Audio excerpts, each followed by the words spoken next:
Hello, everyone, and many thanks for joining today's Sunday community chatter fundraising stream. As always, I have prepared new segment for you, and I will go through news first, and then I will join community chat conversation. For new members of community, I will say that on Sundays we have community chat, which is a quite a long tradition now. Lately, I began making also sort of fundraising for Sundays. Task is to fundraise about $200 for next week of work. We were really succeeding in that, but nevertheless, I'm absolutely grateful to all the members of our community who supports my work during the fundraisings or the weekdays with donations, of course. And in case members of community are interested, they can donate through PayPal platform, Boosty platform. They can subscribe to my Patreon page or page that I have on Boosty. And I just mentioned Patreon, isn't it? So let me thank Rob, dear friends, for resubscribing to my Patreon page. And also many thanks to Betty for subscribing to my Patreon page. Thank you very much. And many thanks to all, of course, dear friends, all the supporters. And yes, so there is a PayPal, Boosty platforms for subscription. There is a for donation, also Patreon page, of course. There is a page on Boosty. And during the live streams, you can use super chat feature, by the way. On Rumble, I'm streaming on my both channels on YouTube and Rumble. And so you can donate through a super chat on Rumble or become premium subscriber there or gift a premium subscription to others. So there is quite a options, basically. All the links under this video in the description box and will be in the pinned comment. That's been said, let's start today's live stream, by the way. And first, of course, news segment of it. And there is a quite a number of news there, friends, to unpack. And I will begin with this report from RIA Novosti that according to defense minister's reports, Russian armed forces are further advancing in Krasnoarmeysk, finalizing clearing operation. I spoke about this report on my previous update on Patreon, and I think details will be interested for our wider community also. So let's read this report. The Russian army cleared several thousand buildings in Krasnoarmeysk, which is Pokrovsk, by the way, of Ukrainian troops within a week. The Ministry of Defense reported over the course of the week, assault groups of Second Army continued to destroy, encircle the Ukrainian Armed Forces units in the Centralny and the Dinas neighborhoods of the Krasnoarmeysk in Donetsk People's Republic. The liberation of Gornyak and Shakhtarsky neighborhoods has been completed. 6,585 buildings have been cleared of hostile troops. 6,585 buildings, by the way. So even though Pokrovsk is not a megapolis, it's still quite a bigger town.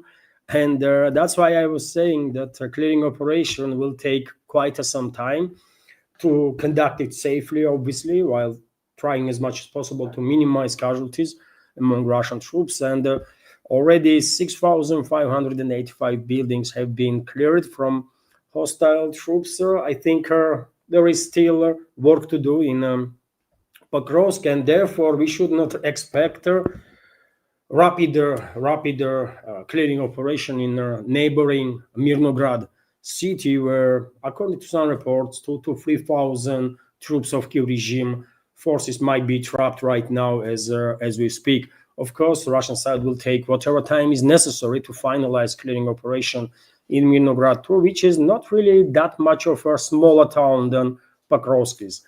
They are somewhat similar in size, so that means there is thousands and thousands of buildings in Mirnograd that still have to be checked and clearing operation have to be done. So I think quite interesting details here about these operations that Russian troops are conducting in Pokrovsk and Mirnograd. Also, of course, many of you, dear friends, know that in past 24 to 48 hours, there was strikes conducted by Kiev regime with the assistance of NATO on Russian southern regions. There was airstrikes. Also, naval drones were used for attacks, and for example, target of globalists and their proxy regime once again become Caspian Pipeline Consortium and its infrastructure in Russian Novorossiysk city. So major crude hub on Russia's Black Sea coast that handles around 80% of Kazakhstan's oil exports has suspended operations after morning at its after attacks at its terminal near Novorossiysk was according to RIA Novosti. Operations have been suspended, and this company, Caspian Consortium, Pipeline Consortium, stated that they will reroute oil from Caspian pipeline due to Ukrainian attacks. This is not the first or second or third time when British leadership, basically, while using their Ukrainian proxies, targeted Caspian Pipeline Consortium that mainly works on a transfer of Kazakhstani oil, not even Russian oil, by the way. And interesting point to keep in mind here is that one of the main shareholders in CPC is U.S. energy companies. So clearly there is some tensions between Washington and London, seems like, right? Otherwise, why would London target company and interests of the company that is American, right? So reroute gonna be done as much as possible. Kazakhstani Foreign Ministry issued a note of protest to Kiev regime, to Ukrainian side, due to these attacks on Kazakhstani infrastructure. And also, dear friends, we should keep in mind that with these attacks, London is putting additional pressure on Astana, capital of Kazakhstan, and are trying to basically derail relationships between Astana and Moscow, because dear friends, I have said many times before that one of the main issues that Kiev regime, this NATO proxy or globalist proxy, is facing is a lack of manpower, and their globalists are in active search for potential second, third fronts that they might open against Russia, right? And they are working in Southern Caucasus. You know how many times Western elites try to conduct regime change in Georgia, then to sacrifice Georgia while forcing to open second front, while ordering their regime to open second front, but they failed, at least until now, to successfully conduct regime change there. Then, after realizing that with Georgia things are not as easy as they were hoping for, London, which is a main force obviously among globalists, London derailed relationships between Baku and Moscow. There was a significant escalation between Russia and Azerbaijan, also Southern Caucasus Republic, former Soviet one, right? And unfortunately, London was quite successful in this derailment of the relationships between Moscow and Baku. And yet again, this was done. One of the reasons why London did it is to test the ground and potentially even provoke not just political escalation between two former Soviet republics, Russia and Azerbaijan, but maybe even provoke military hostilities between the two. Clearly, London is working on that, right? Simultaneously, one of the directions that globalist Western elites are testing is Central Asia. And the biggest republic in Central Asia is, of course, Kazakhstan, right? And now you know why London, why Western elites, globalists are this determined to basically destabilize republics all around Russia, from Georgia to Central Asian republics, because they are seeking possibilities, they are testing the possibilities to basically force local governments or conduct regime change and then order their puppet regimes to escalate with Russia, including militarily. That's why regular strikes are happening now on Kazakhstani interests. including this Caspian pipeline consortium. But this is not all. This is not all. Well, two tankers, by the way, probably you already know this information. The two tankers were targeted by British and Ukrainian terrorists in the Black Sea. RT is reporting on this matter. For example, the two tankers sanctioned allegedly by the West were damaged by explosions in the Black Sea on Friday. A reporter officially did came from a Turkish side. Turkish officials, the Kairos, a Gambian flagged vessel bound to Russian port of Novorossiysk, caught fire 28 nautical miles or 51 kilometers off Turkey's coast. And there was another vessel,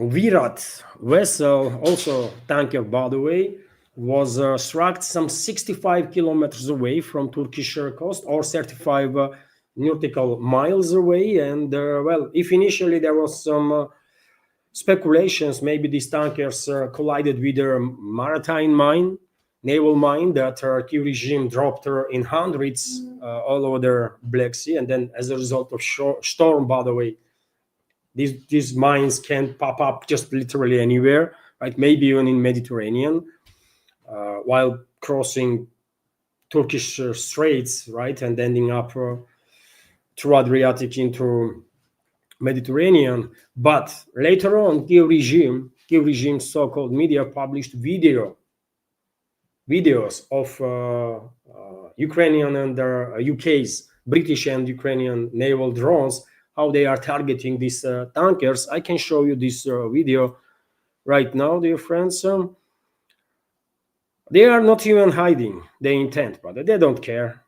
They literally don't care that they might cause some tremendous ecological disaster. They might kill civilians on vessels. Both vessels are civilian, right? There are no militaries on it, but they don't care, man. Since when British leadership and their proxies care about lives of the people or environment, by the way? So that's the videos that were shared. The medium. Let me take off the sound. So clearly they knew what they were doing, right? They targeted civilian vessels. And by the way, we should keep in mind that all these maritime drones, all these maritime operations in the Black Sea, maritime terrorist attacks through Black Sea and in the southern regions or southern sectors of the front line, all of it is handed by British intelligence and British militaries. London, from the beginning, is in charge of everything that Kyiv regime does with maritime drones and with all sorts of attacks in the southern sectors. So this is done by Brits, by the way. This is British intelligence and military that is targeting these tankers. Although they have a Kyiv regime, isn't it? For plausible deniability, they have Kyiv regime, and they can say, well, it's not us, man, it's Kyiv regime. Even though these maritime drones, by the way, intelligence, navigation, everything comes from Brits. Now look what they did, man. Look what they did. You can see fire on the sea, isn't it? Tanker was moving towards Novorossiysk to take on board the fuel, but nevertheless, this is a massive vessels, right? They already have, as a fuel for their own engines, hundreds of tons of fuel, right? And of course, there was a leak. Of course, there was a leak. You can see in this video, see fire on the sea, right? And that means there was a leak. According to reports, Turkish Coast Guard and emergency services did manage to evacuate crew of one tanker relatively rapidly, but while they were attempting to evacuate crew of a second targeted tanker, another attacks happened. At that very moment, another attacks had happened. So Brits, by the way, British Secret Services, British militaries, and their Ukrainian proxies, they risked actually to kill their so-called NATO allies, Turks.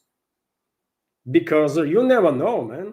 You never know. These vessel, Turkish Coast Guard vessel, might by human error did not notice this maritime freaking drone and just collide with it, and that's it. For a smaller vessel that Coast Guard vessels usually are, hit with a maritime drone can be absolutely deadly.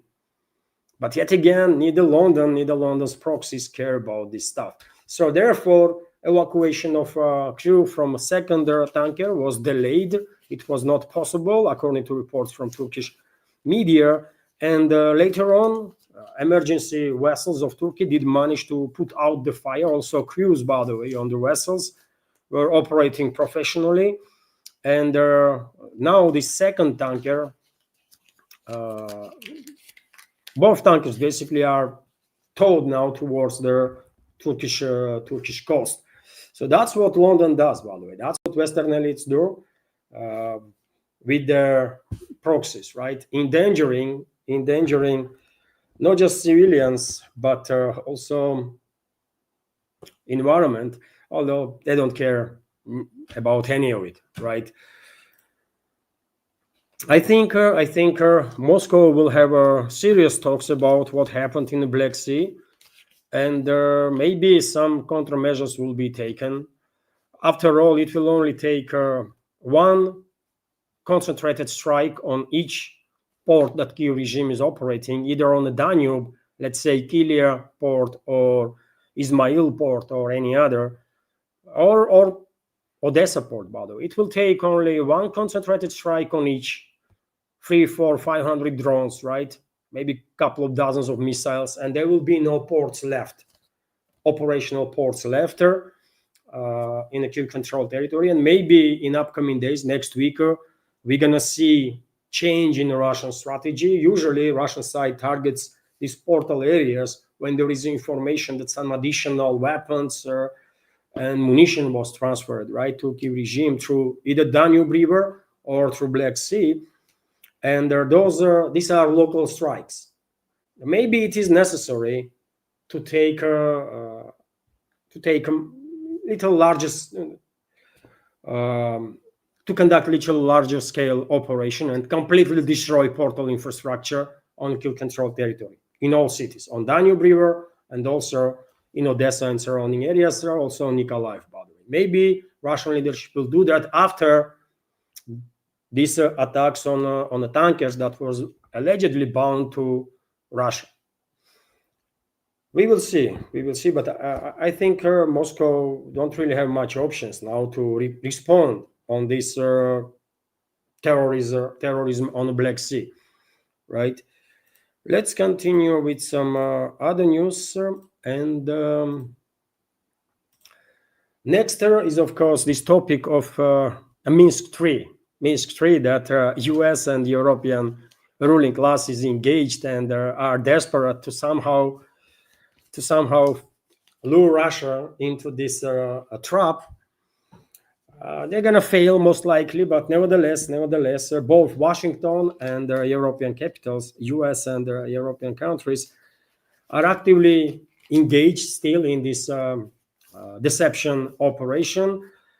Maybe for different reasons, partially, but nevertheless, Europeans, obviously, European elites, seek a break for their proxies, for themselves also, by the way, and for their proxy regime in Kiev, while Washington is engaged in this deception, not just to achieve some break for Kiev regime and the Western elites themselves, but also to somehow misled Russia with these fake reports all over the Western world that there is some tensions between Washington and Europe, and the Europeans are not happy with Washington, and vice versa. This is all bullshit, by the way. This is all lies, right? They are desperately trying to fool Russia, basically, right? Pretending that if Washington is actually wants to de-escalate, but you see Europeans are not that keen on that. And Washington is doing this, especially Washington, to basically fool Russia and while being misled, ask Moscow, if they succeed, by the way, ask Moscow for some state-level guarantees that Russia will not secret wager on a state level against US if and when Washington will green light military operation against Venezuela and then against Cuba. Because I said from the beginning, by the way, this buildup of US militaries in the Gulf of Mexico and off coast of Venezuela is not, and in Caribbean is not only directed to Venezuela. It's directed on Cuba. Venezuela is just one step in this larger operation that US plans to launch, right? And well, if we will find out, did they succeed? Did this Western elite succeed misleading Russian leadership or not? I think they would not. They will not, right? But nevertheless, time is needed. Time is needed. But yet again, they are actively pushing for this deception operation, which is total BS, obviously. And in this gameplay, well, we have this report as a part of this game that Rubio and Witkoff, head of U.S. State Department and simultaneously National Security Advisor to the U.S. President, Marco Rubio, and Trump's special envoy, Witkoff, together with Trump's son-in-law, Kushner. I don't even know if Kushner has any official status or not, why he is, even present there. I don't know, man. If you know, please share, dear friends. I couldn't bother to do some research on Kushner, by the way. I just don't care really that much. This stuff is all deception anyways, right? It's too much of a honor for Kushner to now do some research on him, right? Didn't deserve this much attention. But if you hear somewhere that Kushner had some special status, then please share in the comment section. So yes, Rubio, Witkoff, and Kushner will meet with the Ukrainian delegation today. Maybe this meeting is happening right now, or maybe will happen a little later. US is like 7-8 hours not front of us, but behind us, right? So it's 3:24 p.m. here now. So in Washington, probably it's still early morning, something like that. So yes, today they're going to be meeting between them, and they're going to discuss this Trump's 28-point peace plan, which is in reality desperate attempt of Western elites to somehow fool Russia again and force Moscow to agree on a Minsk-free proposal that West is coming up again. It's a clearly Minsk-free. I said it straight away, and I'm standing on my initial position on that. Let's see what information comes out from this meeting. But yet again, we should take literally everything with a mountain of salt. We should not trust nobody. I mean Russia. We should not trust nobody, man, either from Washington or from European capitals. They all are engaged in a deception operation against Russia, period. And earlier there was reports that this Ukrainian delegation will be headed by former, at this point, head of Zelensky's office, Andrei Yermak. But as you know, dear friends, on Friday there was a search that was conducted in the office of Yermak, then he's in his home, right? And later on, he signed. He asked for resignation, Zelensky, and Zelensky agreed on his resignation after Yermak stated that he is going to frontline, something like that, some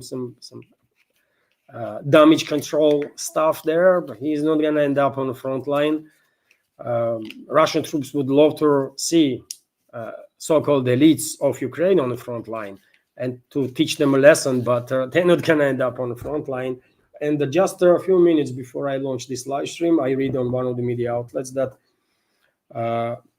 in Kharkov region, a criminal case was open in a Kiev-controlled part of the Kharkov region. Criminal case was open against Yermak. So let's see what is going on. Different speculations, of course, in regards to all this corruption scandal in Ukraine about resignation of Yermak. I have my take on the situation, and I think my reading of the big picture is correct, which is that I think in attempt to at least temporarily deal with the manpower issue that Kyiv regime is facing with these investigations through Western controlled Nabu and SAP, Western elites are trying basically to put enough pressure on Zelensky and his criminal inner circle to adopt legislation which will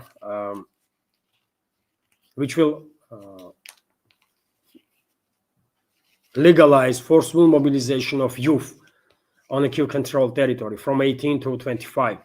As you know, right now, people from 18 to 25 are immune from mobilization. But Western elites, they want youth to be mobilized also. They do their own calculus, right? Probably they think this way Kyiv regime will manage to mobilize maybe 200,000-300,000, maybe even more younger people on a Kyiv-controlled territory, which will give them another several months, maybe a year, right, to better prepare NATO forces for open war with Russia. That's what their calculus is. I mean Western elites, right? And to nowadays, they did fail. They failed to force Kyiv to adopt new legislation and start mobilizing youth, because whoever gonna sign up for that, by the way. And obviously, Zelensky cannot make such a decision on his own. The so-called parliament of Ukraine have to adopt their new legislation. And literally, every name which will vote for forceful mobilization of their kids, these teenagers, literally this so-called MP on Kyiv-controlled territory will be dead man walking straight after the voting. They know this. They are afraid for themselves, and that's why West is still struggling to nowadays to force them to adopt this legislation, even while threatening them with the criminal cases. No, man, they are afraid of that much more than criminal cases, right? But yet again, who knows? Maybe Western eventually will manage to force Kyiv to begin forceful mobilization of their youth. They might. We will see. Meanwhile, press spokesman of the Russian president, Dmitry Peskov, finally stated that U.S. handed over to Russia peace plan draft agreed with Kyiv in Geneva. It will be discussed next week. Peskov said, okay, some drafts of 28, 19, 22 point so-called peace plan of Trump has been transferred to Moscow. There are going to be discussions next week, but hopefully Kremlin understands very well that this is all BS. This is all deception operation on part of Washington, on part of London, Brussels, Berlin, Paris, and they should not be trusted. Moscow, of course, can imitate that they don't understand what is going on there. Moscow might be very polite, diplomatic. Russian leadership might say another 10,000 times that, well, we will take a look at it, we will work on it, let's have a discussion on that. But main point is that in reality, in real terms, none of them should trust either Washington or any other Western capital even for a second. This is crucial, man. We don't need no Minsk free. We cannot allow ourselves to be misled once again. I mean, we've been lied too many times by Western elites, and enough is enough. We cannot allow this to happen again. What else do I have here? As a part of deception, dear friends, that Washington and European capitals are engaged. We have also this report. Which said that latest draft of the U.S. plan for Ukraine is being hidden from the EU, according to media. The latest draft of the US plan for the peace settlement in Ukraine is being kept from the EU political reports. European officials remain largely in the dark about the form of the latest draft proposal publication reports. And once again, dear friends, this is deception. This is deception. Western elites are desperate. They desperately want to fool Russia again, right? To gain break for themselves and their proxy regime. And in this attempt to fool Russia, they are coming up with all sorts of misleading information. Do you really believe that US is keeping something secret from their globalist masters? Do you really think that Rubio or Trump is keeping something secret from their European bosses? No, man. No, not happening, right? And if anyone has any doubts that US is in hands of Zionists and globalists, then you know what? I have in the pocket Himalaya mountains, by the way, and I will happily sell those mountains to you. If anyone actually thinks that US is led by people who cares about US and US citizens, then, well, I feel sorry for those people, man. That's all I can say, right? This type of reports that are kind of highlighting or trying to mislead the people that there is some tensions between Washington and Europe, and Washington is hiding something from Europe, and the Europeans are on this side and Washington is that side. This is all BS. It's all false, man. That's how they build false narratives, right? And that's how they push false narratives. And in this particular case, this type of informations, first of all, are directed on Moscow, right? And they are, I'm quite sure they are using not just their so-called media, so-called Western media that they control to spread these lies.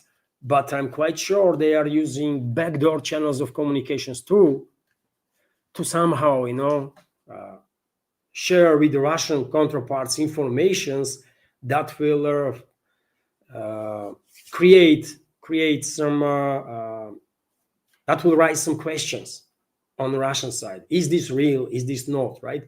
That's how you confuse someone. And I'm quite sure Western elites are using not just medias as a mean to confuse Russian side, to mislead Russian side, but also backdoor channels of communication. And that's why I'm saying not a single word from Western elites should be taken seriously and be trusted. No.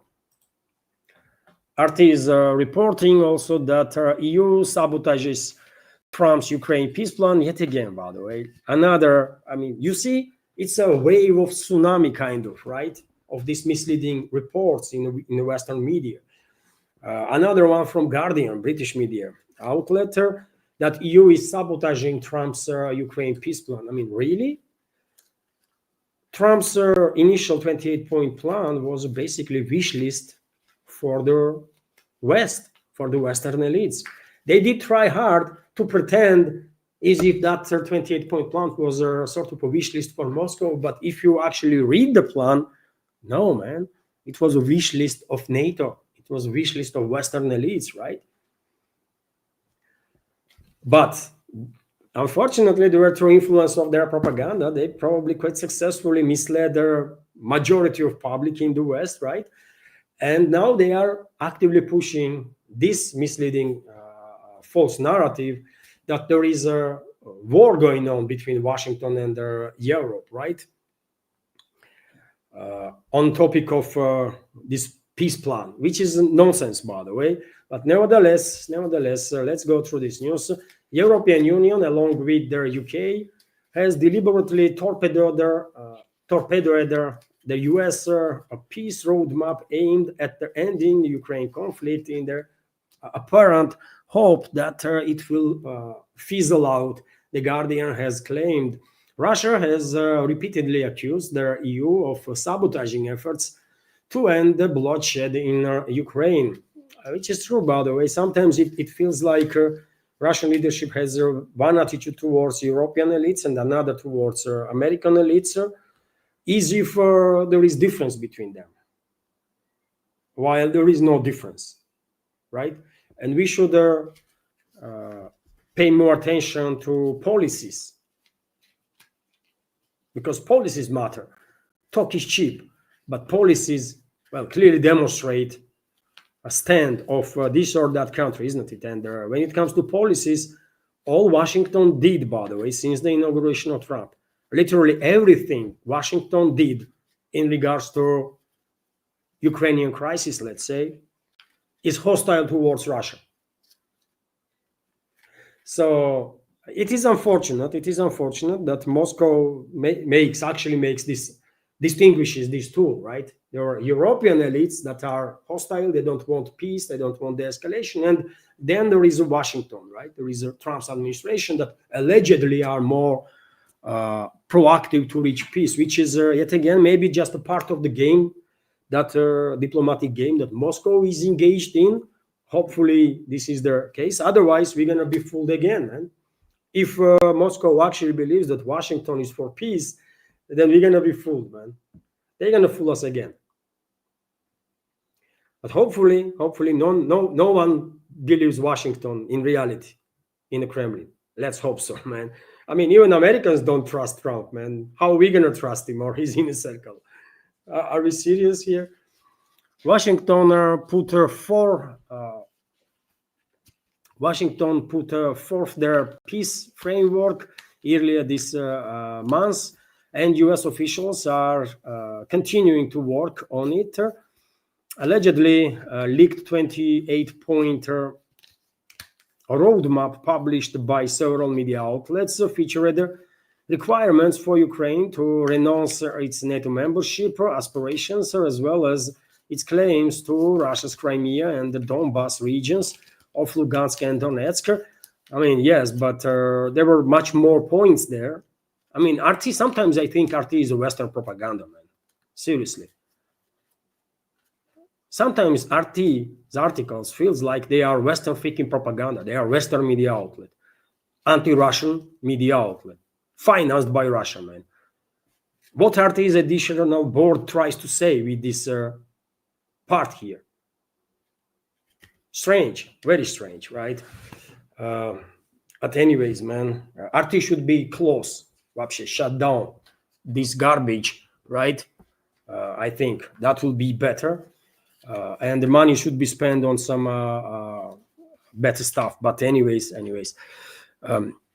Okay, Guardian, by the way, Guardian is pushing for this false narrative, and unfortunately, RT is play along with Guardian in this particular article. On Saturday, the Guardian reported that the original U.S. drafted peace roadmap had filled European leaders with a mixture of disbelief and panic, laying bare the chasm across the Atlantic. What kind of English is this, man? Regarding Russia. Okay, fuck it, man. I'm not gonna even read this shit. Point is that Western media and unfortunately some Russian media outlets, even state-funded ones like RT, are actively engaged in this misinformation and misleading operation that Western elites are engaged in. And well, someone should take a look at the RT, for God's sake, man. This media outlet is not working for Russia. This media outlet does some crazy freaking shit and should be checked, man. This is not okay, right? My personal take, by the way. I mean, I don't know how much money, taxpayers' money, being spent on RT, but this is too bad, man. This is too freaking bad. When RT is repeating stuff that you see and read in Western propaganda outlets, that's just too freaking bad, to say the least, right? Anyways, let's continue. Rubio allegedly to skip next week's NATO foreign ministers meeting, according to Reuters. Washington sends the deputy secretary Landau instead. Absence described as extremely rare. And once again, this report also meant to confuse Moscow. This report also, and this information itself, is also meant to strengthen this false narrative, right? That there is some tensions between Washington and or American leadership and the European leadership, when in reality they are operating together They are operating together. There are no tensions, man. They don't like each other, maybe on a personal level, on any other level, right? But they are operating together based on our same plans. And that's what actually matters, right?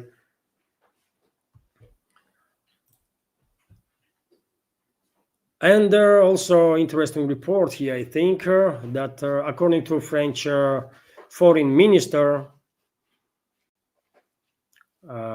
Jean-Noël Barrot, EU might decide the fate of Russian frozen assets on December 18th. So maybe on December 18th, by that date, globalist control regimes all over the Europe will put enough pressure on Belgium to force them to agree on complete stealing of the Russian frozen assets, and probably they will succeed in that.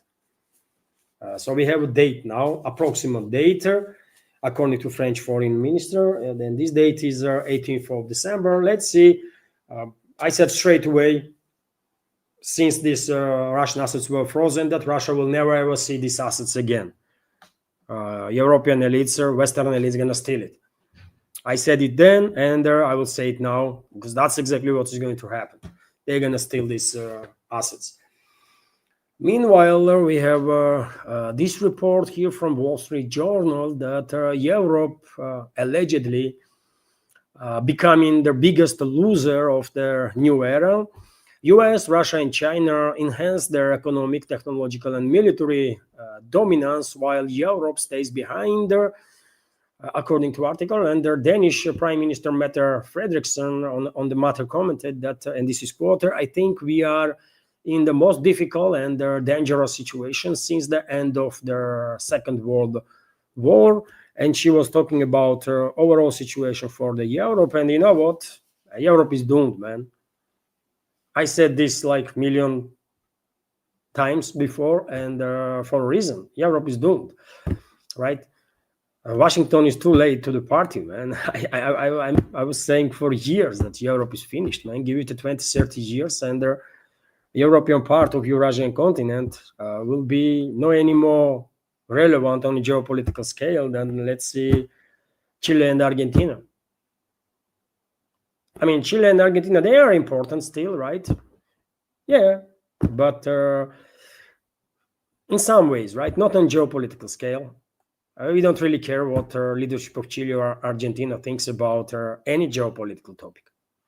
Am I correct? Yes.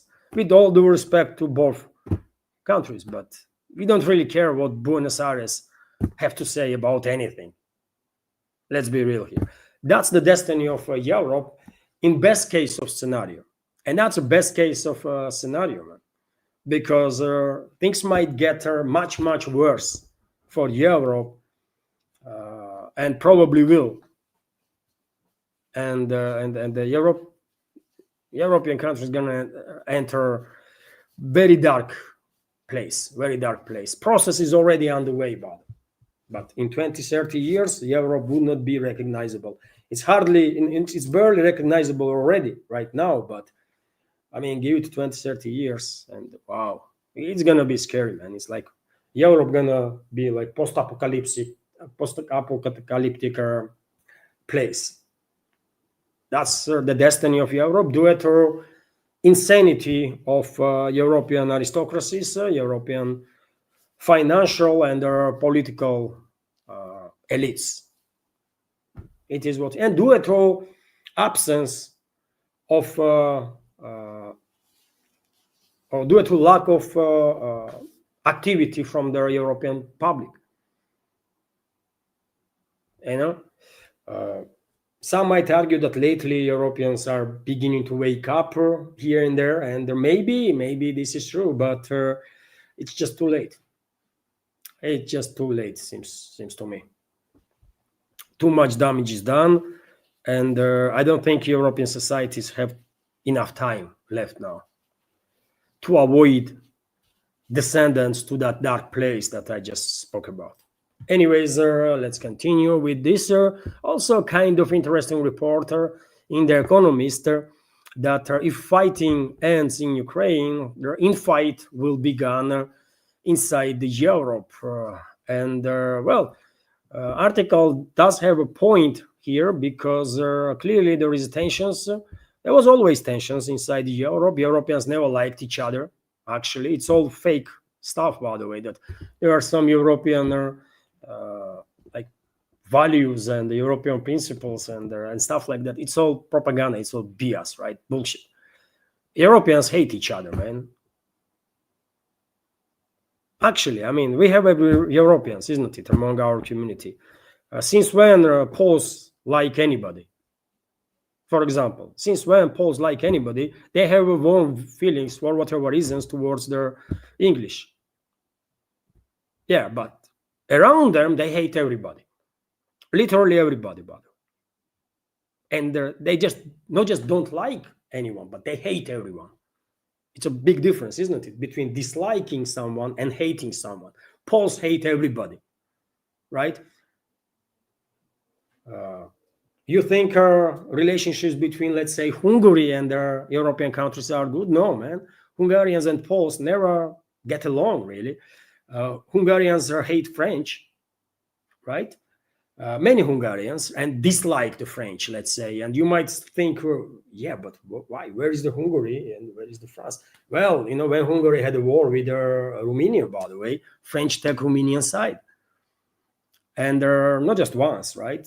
So therefore Hungarians very much don't like anybody also, and especially French, and especially Romanians, for example. Romanians also don't like no one. Right? When it comes to Slavic nations, I mean, Hungary, there are no Slavics, by the way. There are no Slavs, and Romanians are not Slavs too, either. But Poles are. They hate everyone. They hate Slavs too, by the way. Bulgaria is quite a stranger place, really. Bulgarians also hate everybody, and for whatever reason, Bulgaria was always operating against Russia. Bulgaria was an ally of Nazi Germany, believe it or not, man. Bulgaria was an ally of Nazi Germany. Can you believe in that? During the Second World War? Yeah, so I can go on and go on and go on. Should I mention hate between French and English? I don't think. I mean, they truly hate, man. I lived in England. I know they hate French, man. Right? And this gesture, it's still think in UK. They are insulting not with one finger, but with two fingers. If they want to tell someone, fuck off or something, they show two fingers, and this comes. This has its history, right? You need two fingers to shoot with from a bow, isn't it? And the English, by the way, they had a good long bowmen, by the way, and they were terrifying French, right? And before battle or after or whatever, English were showing two fingers to French, right? Symbolizing, what bowmen did to them or can do to them, right? And to nowadays, that's how in England they show, visually to fuck off, not with one finger as usually everyone does, but with two fingers. So yes, they hate each other too, French and English, right? So economists, we don't really need economists to tell us that once European elites will have no uniting factor, which is Russia hate, or if Russia hate will go on decline, well, they're gonna start eating each other, man. They're gonna start fighting each other. Eastern Europeans want one thing, or Western Europeans another. There is a South Europe, which is also quite different than all the others, right? And there is North, by the way, rich North, that wants to stay rich and secure from all this European chaos. It did not work well, isn't it, for them? Really, things are changing in Scandinavia also, by the way, and big time, and not towards good. But anyways, there was it is good that European or Western media is already acknowledging that yeah, situation in Europe gonna deteriorate quite rapidly once this current unification factor, which is Russia hate, will go on decline, and it will go on a decline at some point, right? It will. It's not gonna disappear, obviously, because Europeans hate Russians too, man. They hate Russians, right? It's their part of their culture now, I guess, right? Many Europeans hate Russia for centuries, but there is peaks in this hate, and there is lows, right? And now it's a peak, and it cannot stay on a peak for forever. That's how it is. And you might ask, what about Russians? Don't Russians hate Europe? And you know what? No, man. You might be surprised. Despite all the wars and all the negativity, man, Russians don't hate Europe, man. I don't know why, but Russians don't really hate anybody. Russians are different people, and hate is not played significant role. It's a too stronger emotion to waste it on hating like abstract things, like, you know, I'm gonna hate now, I don't know, Belgium for whatever reason. Why I'm gonna hate Belgium, man? Belgium leadership might be crazy, or French leadership, or any other, but why would I hate them, man? Hate is a strong emotion and should be saved for some specific situations, not for some general nonsense, right? So yes, I mean, we Russians don't really hate nobody, man.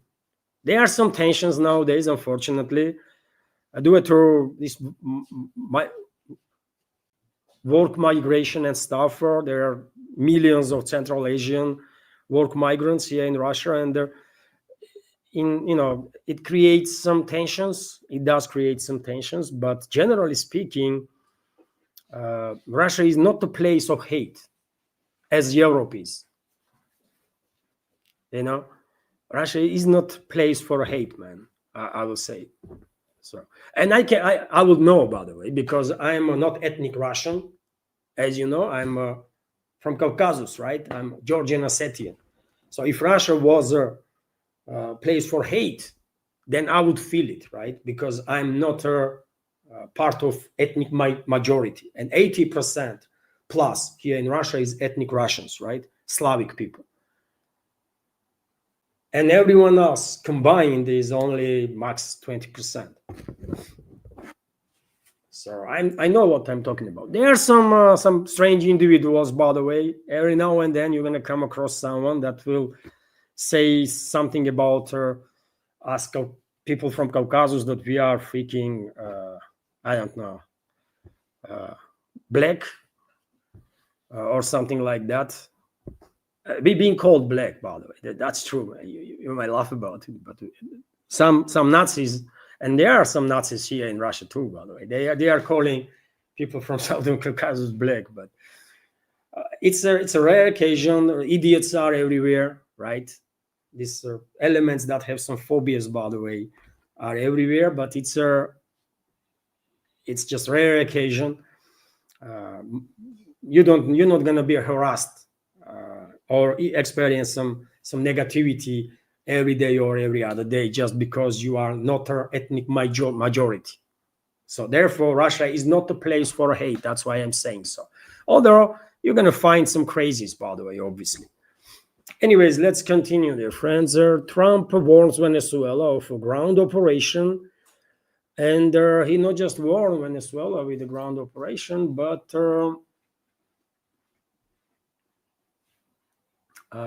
declares Venezuelan airspace closed.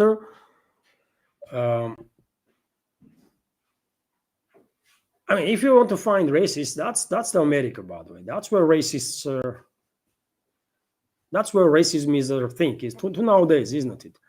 And U.S. is full of hate. I think I never been there, but I can imagine, because after all, some 50 years ago, man, until 60s. Until late 60s, racism was on state level policy. politics in the US, isn't it? It's hard to actually believe in this, that some 50 years ago, 50, 60, 70 years ago, there was different cafes and restaurants for different race groups. I mean, for us, this is we cannot even understand what the hell is that, man. You see difference.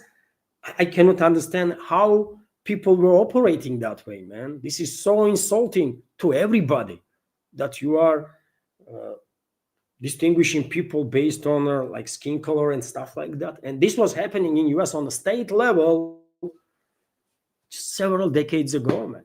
And they still hate each other, man. Racial hatred is still a thing there, right? But here in Russia, it's a different stuff, man. There are some idiots here and there, but generally speaking, it's all okay, man, manageable. So RT is reporting that Trump declares Venezuelan airspace closed. If it's a Trump's freaking business to declare airspace of other country closed, insane, isn't it? Trump did it yesterday, isn't it? And straight away, rumors began on internet that US gonna launch a strike in several hours after Trump's Twitter on his or Trump's post on his Truth Social, but no strikes had happened to this moment, right? Although, who knows? US might launch a military operation against Venezuela next week, potentially. But I don't know. Maybe not, because yet again, main factor that scares Washington to launch military operation against Venezuela, to launch this general operation against to reestablish control on Caribbean in general. Major obstacle is, I think, Russia. Washington is afraid what Russia gonna do. They failed to mislead Russia. I want to believe that they failed big time to mislead Russia. These games that they come up with this 28-point plan, and then 19, and then 22, and all these reports in Western media, these BS reports that there is tensions between Washington and Europe, and Washington wants actually to de-escalate, and Europe is not. This is all nonsense, right? This is all nonsense. All this BS was pushed to somehow fool Russian leadership, and it's not working, man. It's not working. And therefore, I think Moscow did not give no freaking guarantees to nobody in regards to Venezuela or Cuba or any other country. And if US dares to attack Venezuela, well,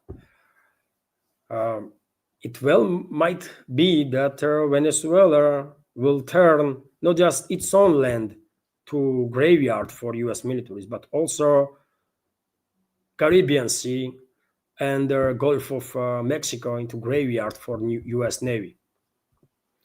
That's what Venezuelan people might do to the hostiles that will attack them, with help, obviously, with assistance of friendly nations, let's say, right?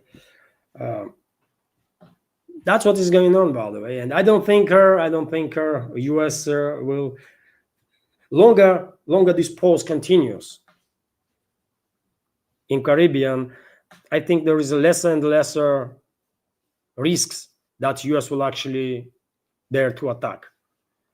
Longer this pause continues means that US is struggling to mislead Russia.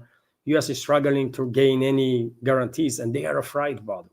Remember what happened to flagman of the flagship of the Russian Black Sea Fleet, cruiser Moscow?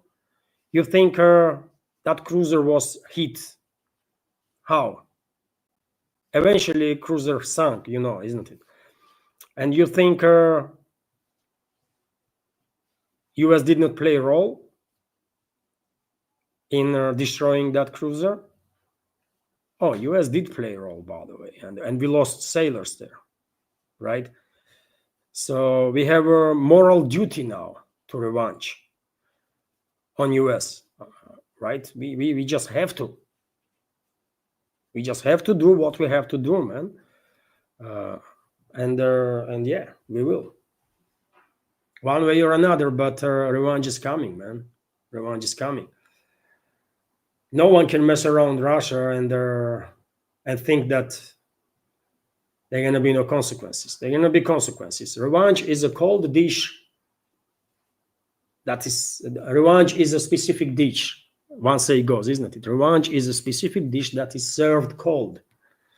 That means you have to take time for revenge, to prepare revenge properly, and to do it not only emotions, but with their, with maximum calculus to harm enemy as much as possible.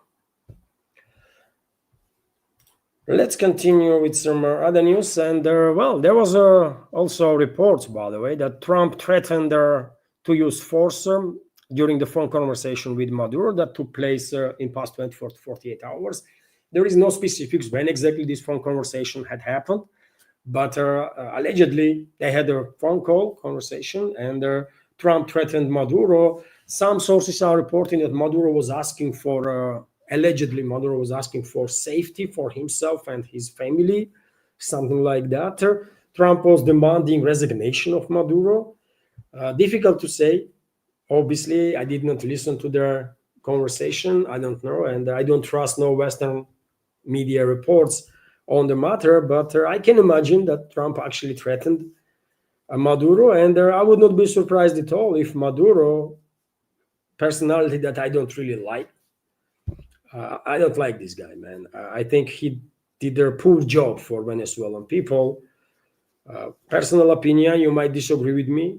It's all good, right? But I think he did not do a great job for Venezuelan people, and I don't like Maduro because of it. But nevertheless, he is an elected leader of Venezuela, and it's not my business or America's business or anyone else's business, by the way, who's going to be their president. It's up to Venezuelan people. If they want this guy to be their leader, okay. I mean, it's their business, man. But because of my attitude towards this personality, maybe that's why I think I would not be surprised that he would ask for safety. Maybe he will resign. Maybe he will actually resign and seek shelter somewhere in Cuba, for example. Hopefully he's not going to come to Russia, man. Right? These too many failed freaking so-called leaders are coming to Russia, and this is embarrassing now. I mean, it's sad that Assad was allowed to come to Russia, man.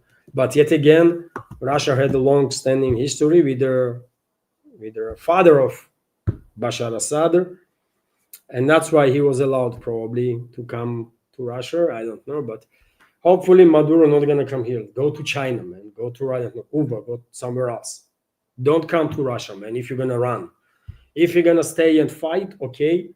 Then there are a lot of people in this world that will provide their people of Venezuela with necessary assistance to defend themselves. Anyways, let's continue. TASS news agency is reporting that, Russia supports Venezuela, by the way. Deputy Prime Minister of the Russian Federation, Dmitry Chernyshenko, stated that Russia is expressing its support to the government of Venezuela in defending the country's national sovereignty and external threats. That's Moscow's official position. And I remind you, dear friends, that relatively recently, there was agreement ratified, isn't it, between Venezuela and Russia on strategical partnership. And who knows, maybe in that agreement on strategical partnership, there is some points about military assistance too. There's gonna be definitely a point about assistance in the security terms, right? We will find out. But if you are wondering where Moscow's stand is, that's the Moscow stands, by the way, official statement of Deputy Prime Minister. And also, if you are interested in what kind of ties Russia has with Venezuela, I can give you some little stats, by the way.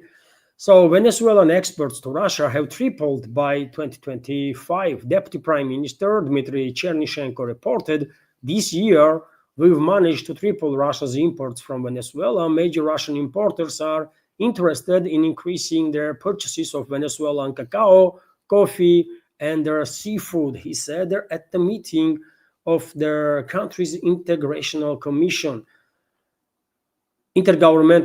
Commission. Chernyshenko noted that more than 65 Russian enterprises are ready to supply high-quality agricultural products to Venezuela.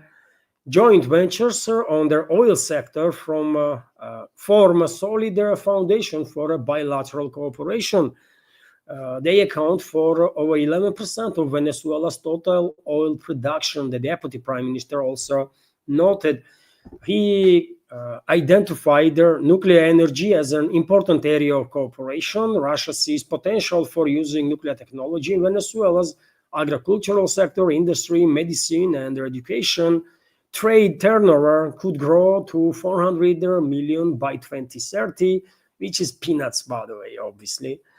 400 million trade turnover, too small. Obviously too small, by the way, no questions about it. But if you wanted to know level of cooperation between the two countries, you have a better understanding now, right? We have a political cooperation more, but when it comes to economical ties, it's almost non-existent, by the way. 400 million, it's just freaking nothing. The countries are also strengthening their strategic partnership in the military technical sphere, and work is underway to organize their assembly of Kamaz and the gas vehicles in Venezuela. Well, if America is going to start war, then I guess all these plans are going to be canceled, right? And instead of Kamaz and gas parts to assemble there, Venezuela might receive parts of other vehicles or systems, let's say. Chernyshenko also added that Caracas remains a reliable partner and ally of Moscow in Latin America and the world. So yes, that's how it is. By the way, economical relationships between Russia and Venezuela is not that great. 400 million turnover by 2030. That means we have no business together. Too bad, just little bit of business there, and yeah, it is what it is, man, right? But Moscow has opportunity to provide, if political decision is made by leadership, Moscow can provide people of Venezuela with all sorts of means to defend themselves, right? And we should provide Venezuela with whatever is necessary if US will start the war. Unlike Ukraine, by the way, where in 2014, very same US orchestrated a coup d'etat together with European elites, bloody coup d'etat, and then implemented this Nazi regime that launched genocide of Russian speakers straight away. And Venezuela did not do anything against America, man, right? Literally anything. And US is attacking Venezuela purely for geopolitical and economical reasons. Venezuela is the richest country when it comes to oil, discovered their reserves of oil. And also, before attacking Cuba, I think US wants to secure southern flank of it. And that is Venezuela. That's what is going on. Cuba is the actual, real target, main target for US. Venezuela is a secondary, but they're going to start from Venezuela to secure the southern flank. But yet again, if friends of Venezuelan people, and they do have a lot of friends all over the world, by the way, if friends will support them to deal with their incursion, then that would be great. Vzglyad newspaper, meanwhile, is reporting that Ukrainian AN-124 was spotted in Israel and UAE. Ukrainian AN-124 heavy transport aircraft arrived at the Ben Gurion airport from the UAE on Friday, after which it was loaded with American Oshkosh military trucks and a large amount of military equipment and returned to UAE. Israeli state broadcaster Khan reported, according to Khan, Ukrainian AN-124 transport plane flew from UAE to Ben Gurion airport on Friday, where it was loaded with American Oshkosh military trucks and a large amount of other military equipment. After loading, the plane headed back to UAE, making a brief technical stop in Georgia. In Georgia, by the way. I mean, really?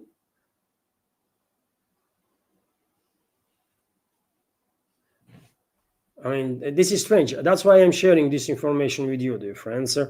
When I read it, I kind of confused a little bit. I mean, plane flew from UAE to Israel and then back to UAE, but make a technical stop in Georgia? Seriously, man? Look, that's Israel, right? Here. That's UAE. That's UAE, right? That's UAE. So plane took from UAE, landed in Ben Gurion airport in Tel Aviv, and then went back to UAE, but did stopped in Georgia, which is northern side, by the way, which is in Caucasus. Landed in Georgia for some short time and then went to UAE. I mean, that's a strange stuff, man. What was unloaded in Georgia? Why this plane landed in Georgia? And I'm paying attention to this because Western elites are trying to destabilize Georgia for how long now, by the way, and to orchestrate regime change. And who knows what was delivered to, let's say, in Georgia, maybe under the umbrella of some diplomatic staff, right? For Israeli embassy or American embassy or something like that. Could be weapons, by the way. Could be anything, right? Could be anything. That then might be used there either to destabilize Georgia, conduct regime change, and then use Georgia as a second front against Russia. Or maybe some weapons were delivered that will be used against Russia by certain terrorist groups that are operating in Georgia under the Western control. I don't know, but it's a strange story, isn't it? So plane from UAE flew to Israel, took on board some equipment, and then while traveling back to UAE, made a technical stop in Georgia, which is a different direction, man. You see? Some strange stuff there, and I can show you a short video. This is not some made up story, by the way, by Israeli media. I can show you a video actually of that loading of that plane.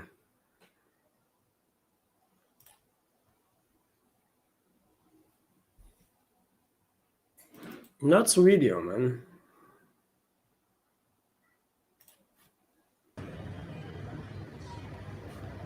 Let me take down the noise.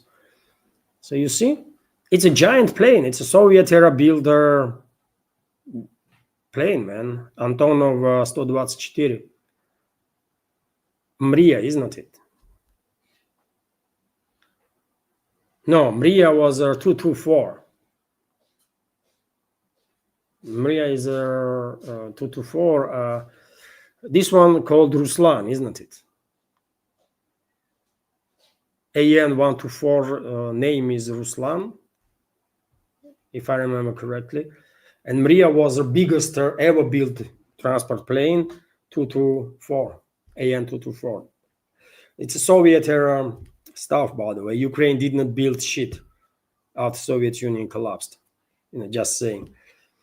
Antonov Bureau, construction bureau, was located there in Ukrainian Soviet Socialist Republic, but that was the Soviet Union. But so you see clearly there is some serious entire trucks went in, packed with God knows what, man. And this plane, for whatever reason, landed in Georgia before taking off again to UAE. Strange geography of the flight, by the way. Let's see if in upcoming days or the weeks something gonna happen in Georgia or in neighboring areas. Then we might, maybe we will come back to this story. Maybe we will have reason to come back to this story. Anyways, how long is this update? It's 1 hour and 16 minutes, 17. Okay, a few more news, dear friends, and then let's have a chat. Of course, that there are tensions escalating between China and Japan. Japanese new prime minister, for whatever reason, decided that from the very beginning of her leadership in the country, she has to escalate with Beijing, and that's what she did. Japanese military and even missiles being directed towards the island that Japan controls, not far away from Taiwan, by the way. And of course, this Beijing went bonkers about it, right? And in China, maps being published in Chinese social media platforms that you see on your screen right now, and on these maps, there is allegedly exercises of Chinese militaries about striking Japan, and everything is targeted, man. All islands of Japan, all main islands being targeted from military bases and logistical infrastructure to even, based on these maps, by the way, even nuclear power plants. So if it comes to war between China and Japan, and if these maps of alleged exercises are actually authentic, original, then we will know. We will know that China not going to mess around. They're going to actually hit hard, man, on everything, from military bases and logistical hubs to even military bases. Sound is bad. That's because I opened the map a few minutes ago. I closed it.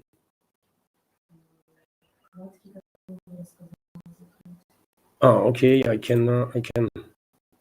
Sorry, dear friends. Anna.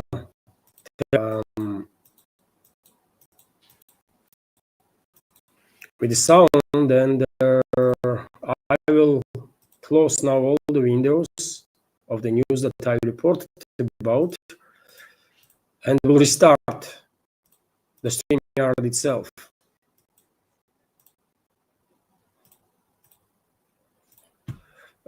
And let's see if it will work. Let's see if it will work.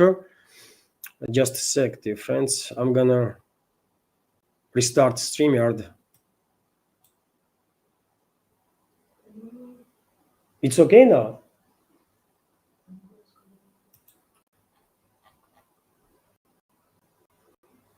Seems fine now.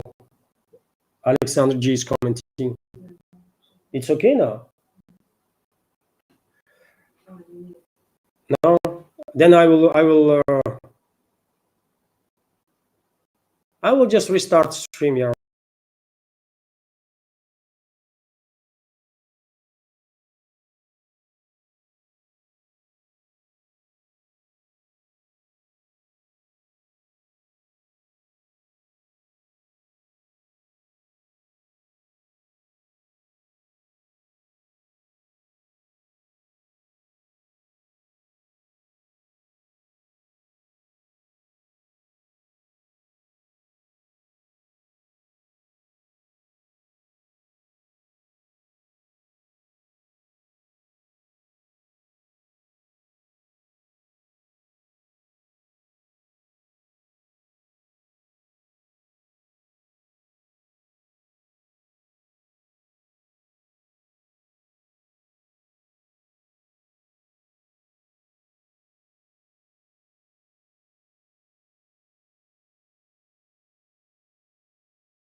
Am I back? Hopefully sound will be better now.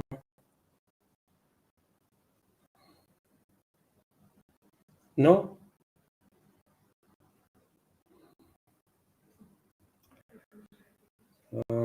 I don't even know what can.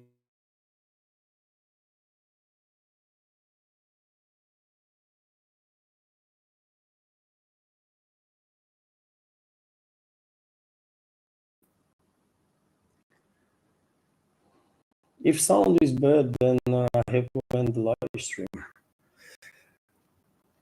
Dear friends, can you tell me if sound is how sound is doing?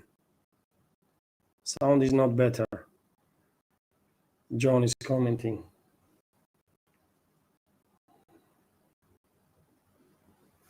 I don't know. I guess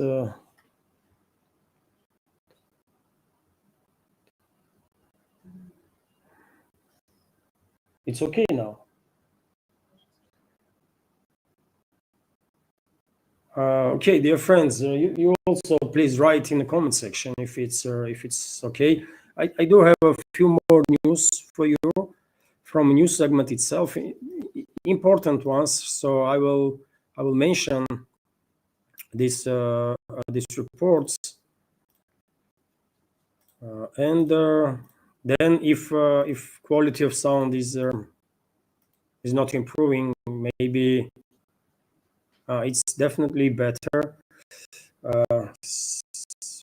Alexander is commenting. So next news that I want to share with you, dear friends, is this one, that Chinese Foreign Minister Wang Yi will visit Russia on 1st and 2nd for 2-day visit.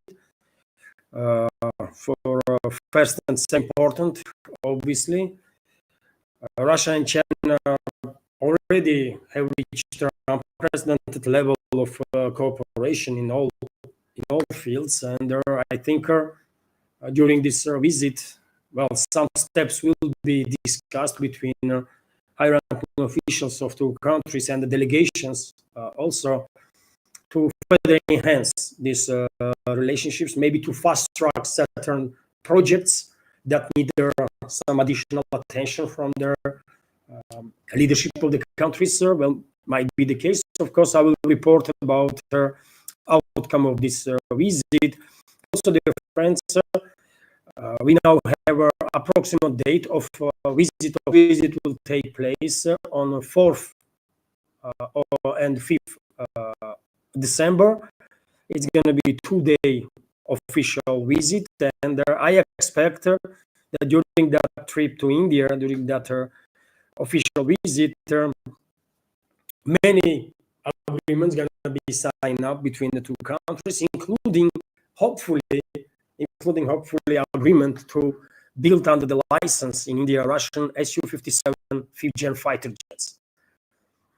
Two countries have a great experience, great deal of experience in cooperation in all fields, including military industrial complex, right?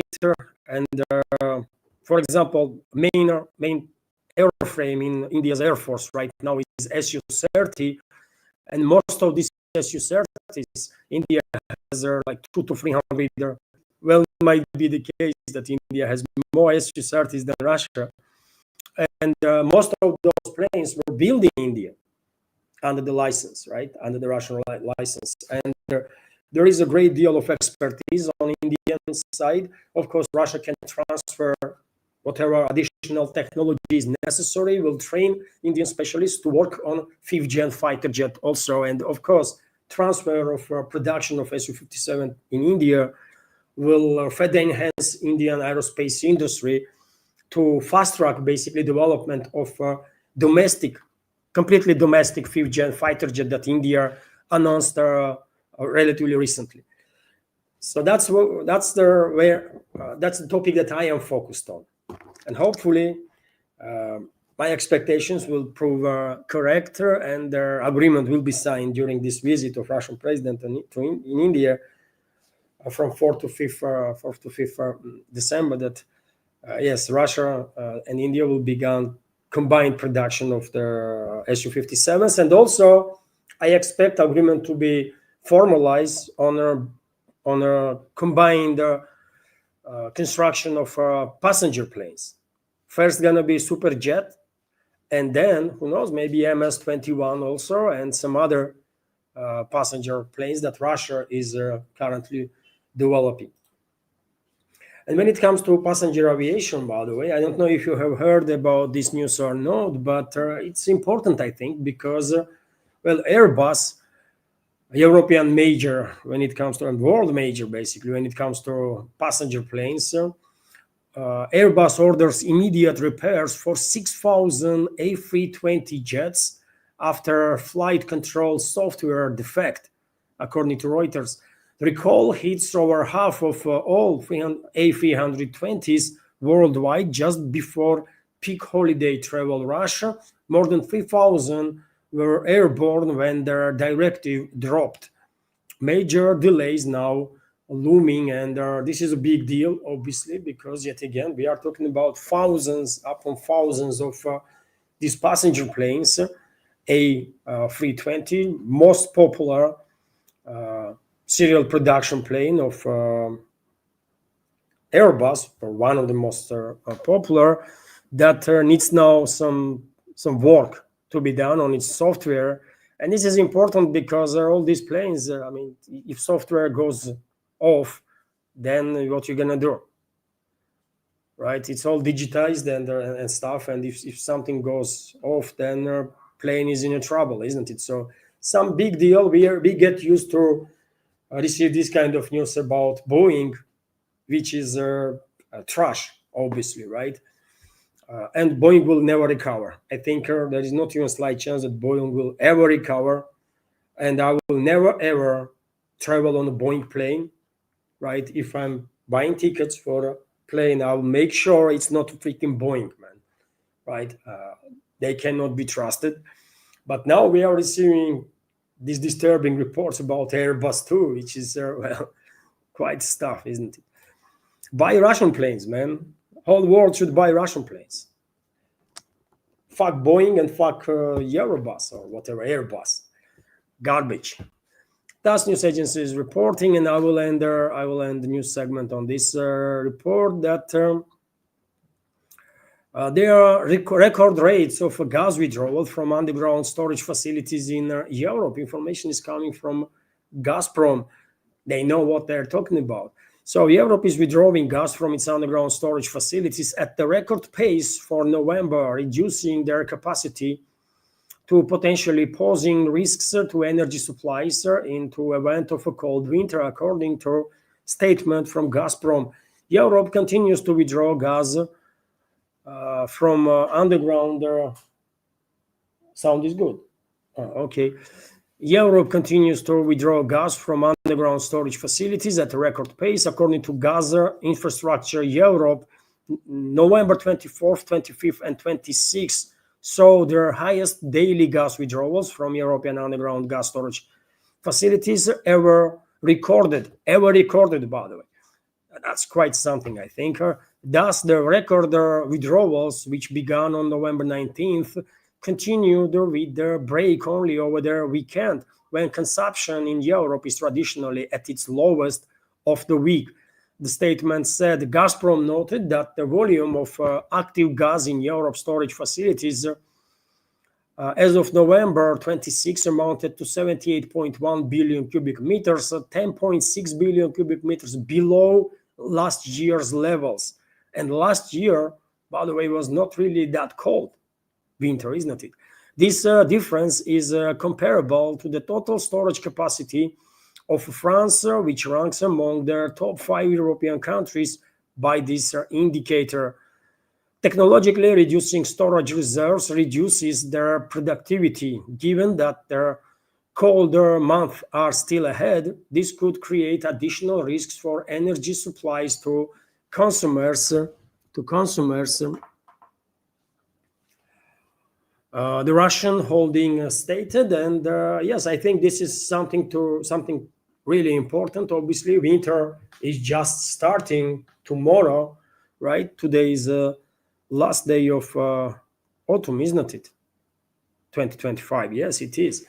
So tomorrow, 1st of December, winter is starting, and if European countries already withdrawing record levels of gas from underground storage facilities, well, what they gonna do in winter, man?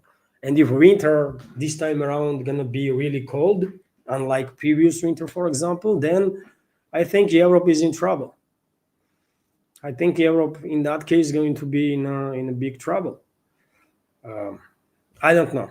Just saying, by the way, that there is some issues with the European underground storage facilities and the volume of gas there. And well, how often it happens when one winter is warm and the next one is even warmer?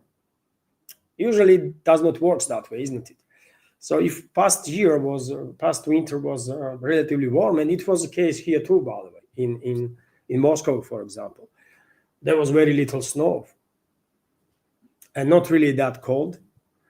And I did not like it whatsoever because I don't know why, but I do love there is a good chill, by the way, like minus 15, minus 20 is it's freaking great. Minus 50 is such a good weather, by the way, to go for a walk when it's nice clear sky and sunny day.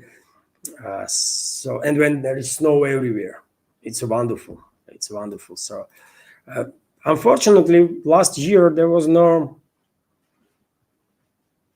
snow and not really cold winter. Maybe things will change. Hopefully, things will change this year because come on, man, we need some frost and some snow.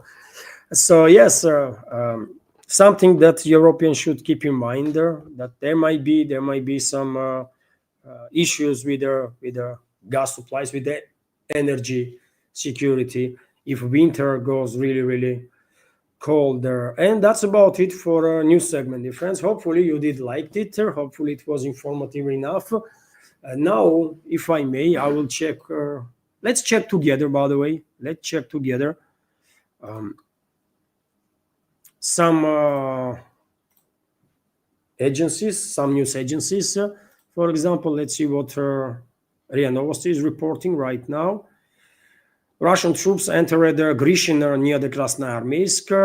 Grishina is, of course, on the northern western side of Pokrovsk. Krasnoarmeysk is Pokrovsk.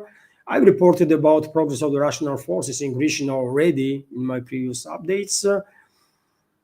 Also from Maine, Russia will inform international organizations about the terrorist attacks on their CPC terminal. Okay, that's good, but what this international organization is going to do about these terrorist attacks that UK and Ukraine are conducting?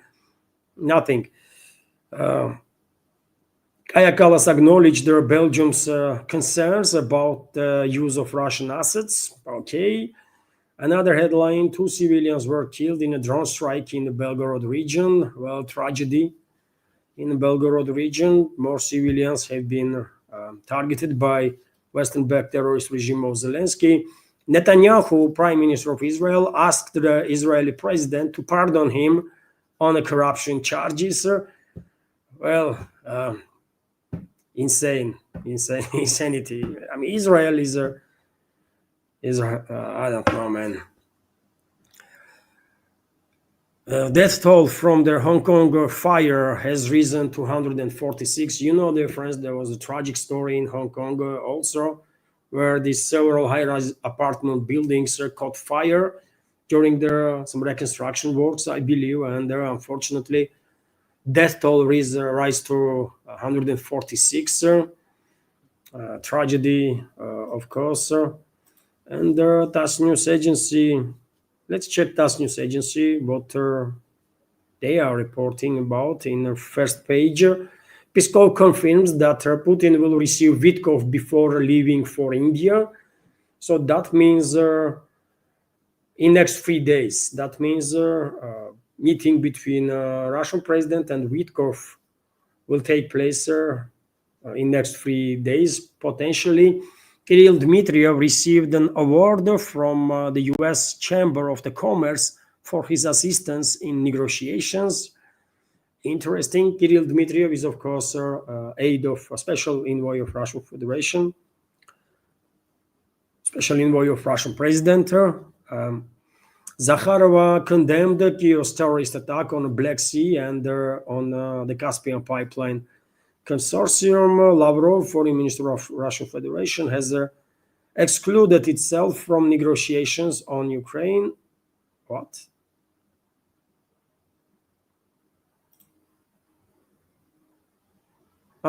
Lavrov stated that Europe has excluded itself from negotiations on Ukraine. You see my first reaction, isn't it? Like, what? So he was talking about not about himself, but about Europe. So Europe has excluded itself from negotiations on Ukraine. And yes, so that's some headlines, dear friends. Criminal case was opened against Yermak by the Kharkiv Regional State Administration's Internal Affairs Directorate. I did reported about criminal case being open in the Kharkiv region on Yermak, and that's about it, dear friends, for a new segment itself. Now let's have a chat. And dear friends, it's a fundraising stream also, isn't it? And I should mention this a couple of times during the news segment, but forget. But nevertheless, we have a commentary and a donation from Alexander G on a Boosty, and let me highlight, dear friends, this commentary.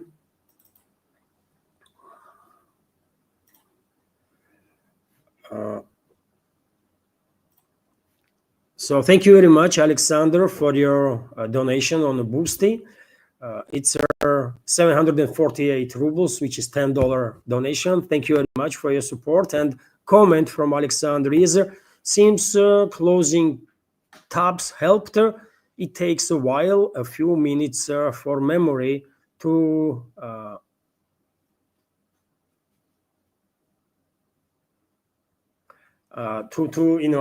reorganize itself and start working again. So yes, seems like yes, it works. It worked. Clearly, I need to somehow. I don't know how, but I need to buy a new notebook, maybe PC for these streams, because operational memory of this notebook is not enough. Clearly, I mean it's just it cannot work properly. But well, I'm trying, and I'm trying to use whatever equipment I have to give you informative updates, dear friends, interesting updates. Thank you very much, Alexander. As soon as I will have opportunity, I will make updates in equipment, but it will take time. It will take time. I had on a Boosty for many months. I had there was a feature of for fundraising right on Boosty itself, and I had set a number there that I would like to fundraise to maintain the project, and not even 5% of overall number was donated. And therefore, I was just unable to do some updates on equipment. And because everything is working, this notebook works literally like 24/7, man. So it's still doing quite good. It's still doing quite good if you keep in mind that it's never off almost. So thank you very much, Alexander. And let's if there will be any donations, dear friends, through Boosty or through Super Chat, of course I will highlight her. A score is open in terms of fundraising. So $10, we did manage to raise $10, maybe hopefully There will be more donations for, and this is for next week, by the way. We have these fundraisings just to to be little calm for next week, or a little less stress, because yet again there is very few days nowadays, very few times, few occasions when there is like 2 donations a day, for example, or 3 donations. I cannot even remember when last time this project received 2 donations, for example, like 2 $5 donations or 2 $10 donations.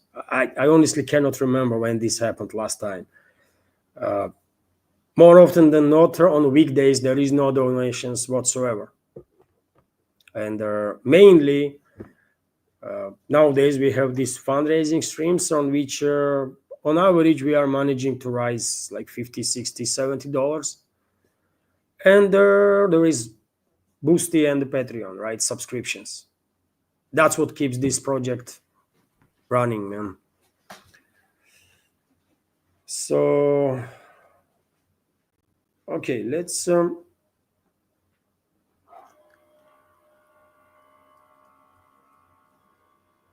go through some questions. Now I'm scrolling, dear friends. I can return comments on the screen. So I'm scrolling now. And if you have a question, of course, it will be better if you will send question with donation through PayPal or Boosty or Super Chat. But if not, please use capital letters and I will spot it easier. So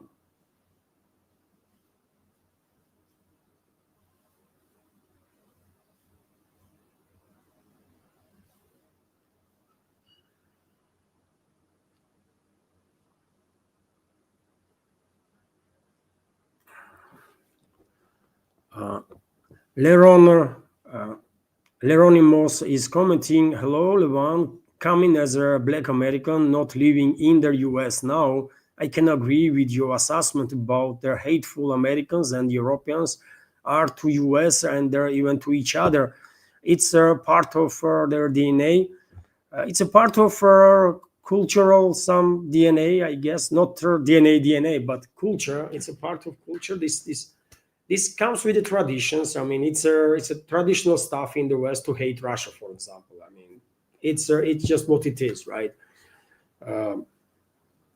It dates back hundreds of years. It was not always like that, but this Russia hate was being in Europe by British aristocracy, isn't it? This Russia hate was generated by British aristocracy some 150, 200 years ago, maybe a little longer than that. At some point, the British royal family and British aristocracy began afraid that Russia might challenge them in the Pacifics. And they began demonizing Russia. Even though Russia had no intention to challenge UK, British Empire at the time, and was not really in a position to challenge British Empire at the time when British Empire was on its highs, right? On its high. But nevertheless, Russia was gaining force, becoming a force, right, on a geopolitical scale, let's say, and that was enough. Existence of Russia itself was enough for British elites to get scared, terrified, sort of, and then began demonizing Russia, and this Russia hate was seeded in Europe, in European elites, in European mindset, like that, by British elites. And then all the other brainwashed elites all over the Europe just joined this campaign, and it continues to nowadays. It is what it is.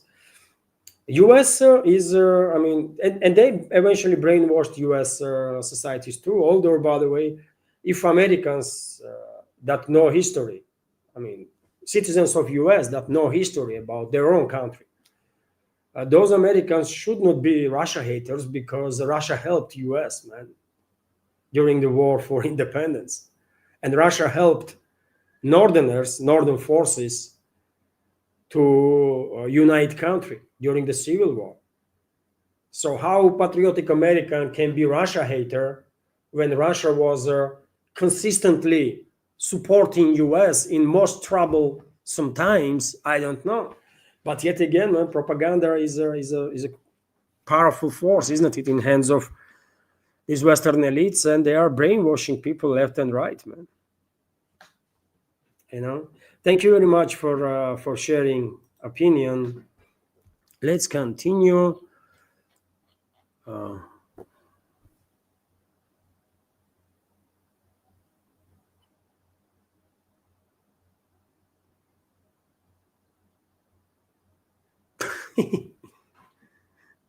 John is commenting, we don't even like people from another Swiss city than our own.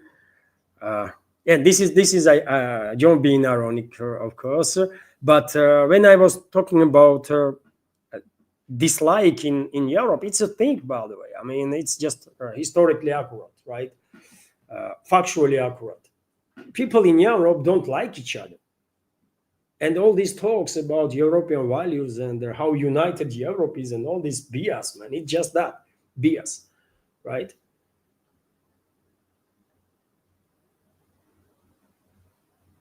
There is no actual trust between European peoples or the countries. And they always need some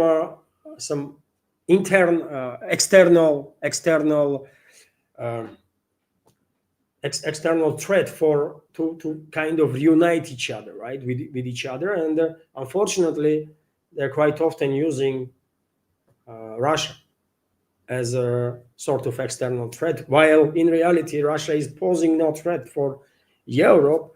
And not just Russian leadership was quite clear on that, but I mean, literally, you go on the streets, by the way, you ask first 1,000 people, do you want Russia to go on a war against Europe? People will think you are crazy, just for asking, man, because no one freaking wants no wars, man. And people wouldn't understand why you are asking, because it's just, that's absurd, right?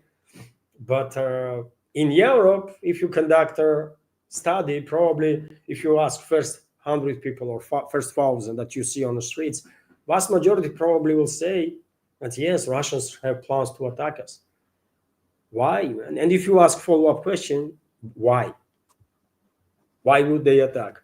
Then probably those people will, struggle to come up with a more or less adequate answer, because there is no reason.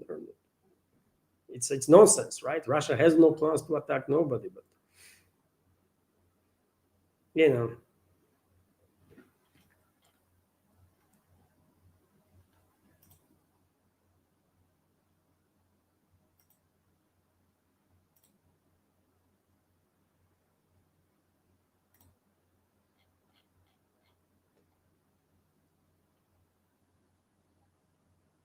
it's a strange, man. I don't know what happened, but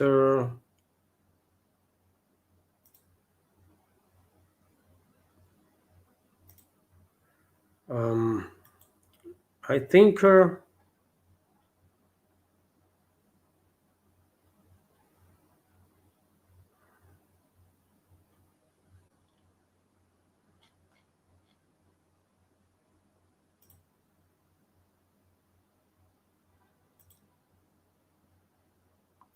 I don't know what happened here, but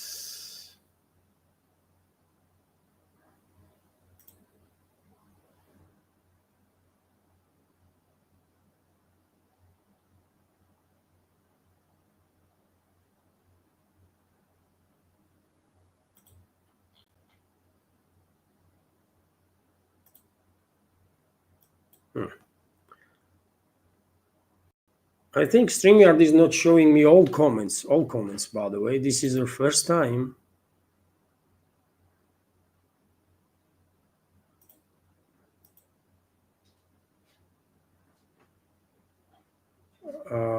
StreamYard is not showing me comments.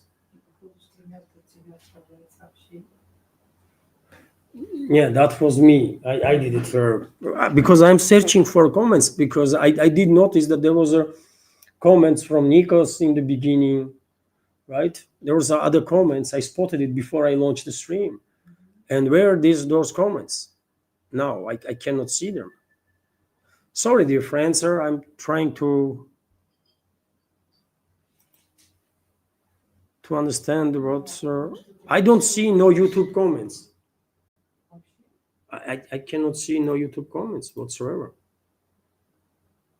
How that is even possible, man?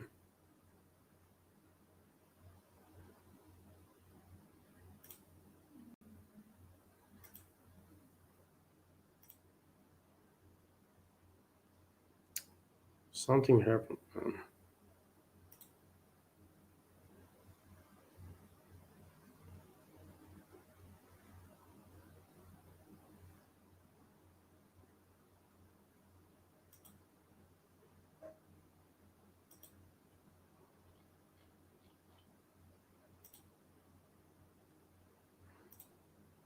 Maybe I have to reconnect with.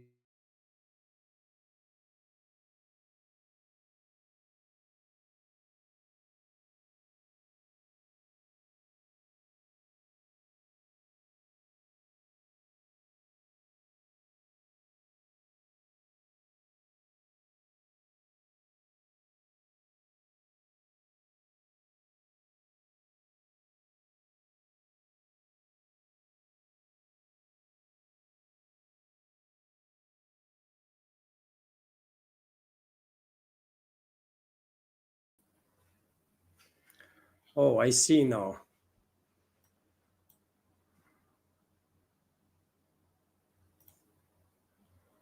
Sorry, dear friends, for these technical issues, but this is the first time. Yes, I know. Those two of me. That's StreamYard, man. I'm doing nothing, you know. But I can see now comments from YouTube also. Um,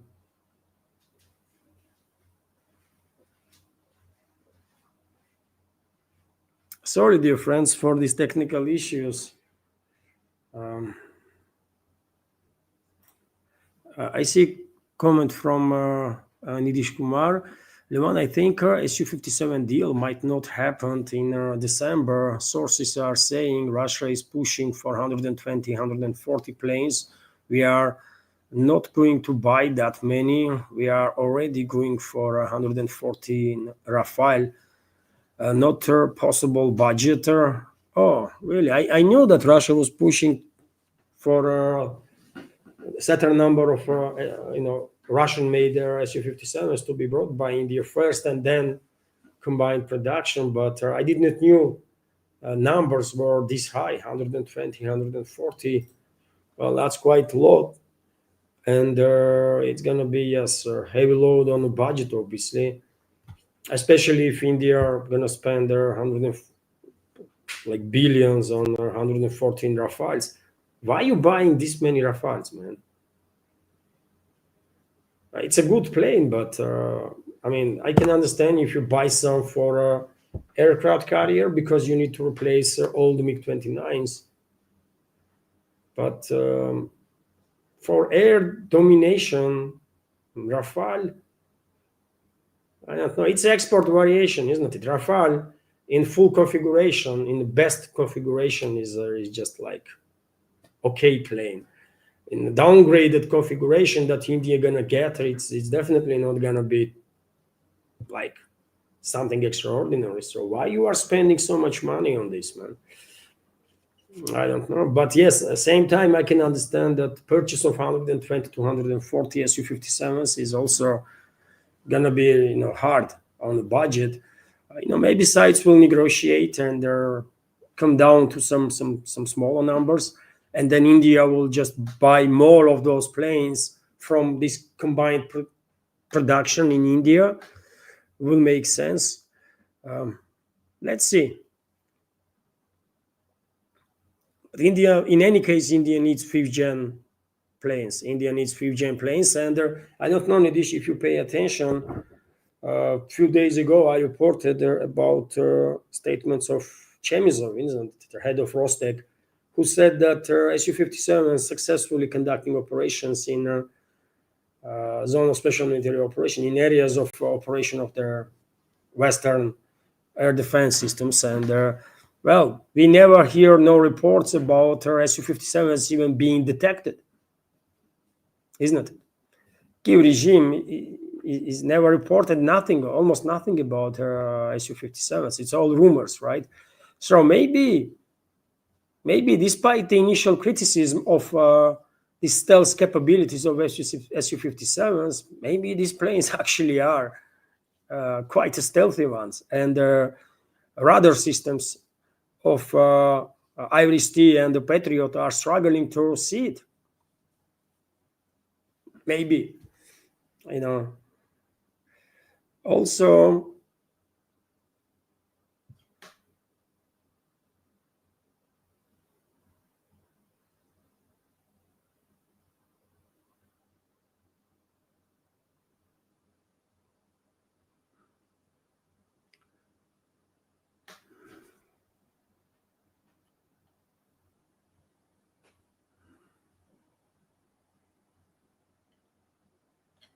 unfortunately, what happened is, dear friends, that initial comments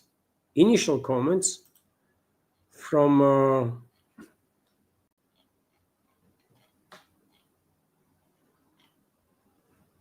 YouTube just disappeared. I never have seen anything like that, man. Initial comments just disappeared. I cannot see them,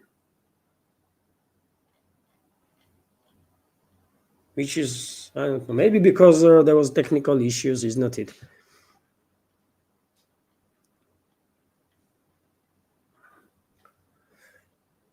So I'm scrolling now. I guess today's live stream,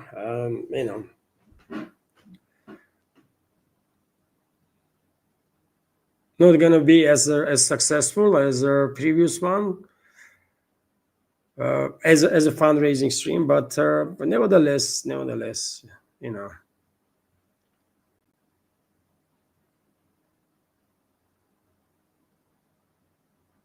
Michael Kennedy is commenting, I don't want to attack anyone, and I'm on the same page with you, Michael. I don't want to attack no one, and vast majority of people here in Russia, if you ask them, they will say, no, all we want is just to be left alone, and that's it.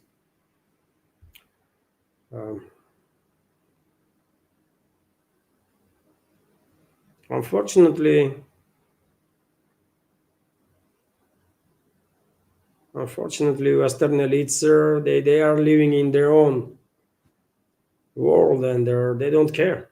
They simply don't care about opinions of the ordinary people. Never did, I think.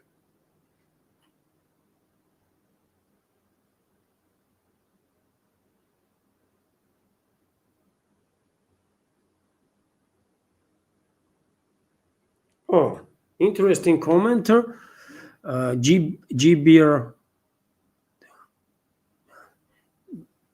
G-Beer D-May Berry is commenting, I'm sorry, but we trust our President Trump, and everyone on this planet knows that he is the only man alive that can make this peace happen. Well, I would love to be wrong, man. Don't get me wrong. I would love to be wrong on U.S. administration. All of us probably will love to be wrong in our skepticism, and all of us would applaud if Trump and his team will actually de-escalate. But one thing is what we hope for, and another is real policies. And since Trump's inauguration, you know what he did? He authorized 3,000 cruise missiles to be transferred to Kiev regime. He spoke a lot about the escalation, but talk is cheap, isn't it? In reality, Trump and his administration authorized transfer of 3,000 plus cruise missiles to Kiev regime. Billions of dollars of worth of weapons were transferred to Kiev regime under the Trump's leadership. This is not the military aid packages that was approved by Biden's administration. This is Trump is doing now, right? After all, Mark Rutte, how many times Mark Rutte, Secretary General of NATO, said that they already transferred to Kiev regime $2 billion worth of weapons from this new scheme that Trump come up with when Europeans are buying American weapons to send to Kiev regime. And just a few days ago, Rutte said that they're gonna buy or maybe already purchased more weapons from US for $5 or $6 billion. So you can imagine this is tremendous volume of weapons, right? Does it looks like de-escalation? Does it looks like Trump's policies are actually towards de-escalation? No. Nothing to be said about all these threats with their nuclear submarines and Tomahawk missiles and all that stuff, and nothing to be said about insulting language of Trump towards Russian leadership or Russian people. I remind you that Trump said relatively recently that Russia is striking back on Kiev-controlled territory for no reason. And he said that day after Russia strike back on Kiev-controlled territory on some military and logistical infrastructure, after dozens of Russian civilians were killed and wounded day before. So Trump's statement was sounded like lives of the Russian people does not matter. Moscow is for reason targeting Kiev-controlled territories. So, I mean, yet again, we all would love to see the escalation. But I don't know. Hope is just a duster. Hope is not enough. We need some policies, actual policies, right, to be implemented. And when it comes to policies, all Trump did is escalate to nowadays. All Trump and his administration did in regards to this proxy war that West is waging against Russia is escalation. So how we should be hopeful and how anyone can actually truly believe that Trump is only man alive who can bring peace. But again, I would love to be wrong, but there are no reasons to be optimistic, really.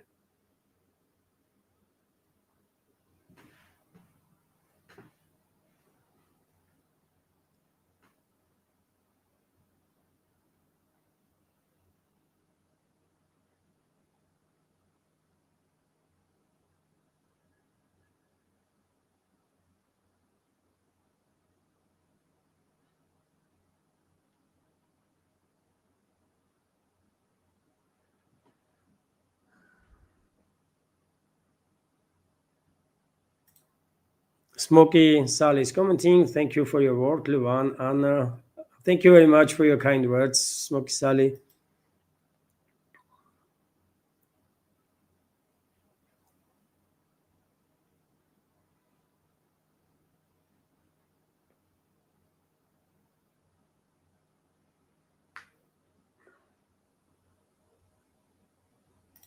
Nidish Kumar is commenting. Luan, we need a multiple role. We are making jet engine 120 kN with Air France with complete IP rights and Rafale assembly line in India as well. Oh, really? France is transferring assembly lines too. Well, okay, that might be helpful.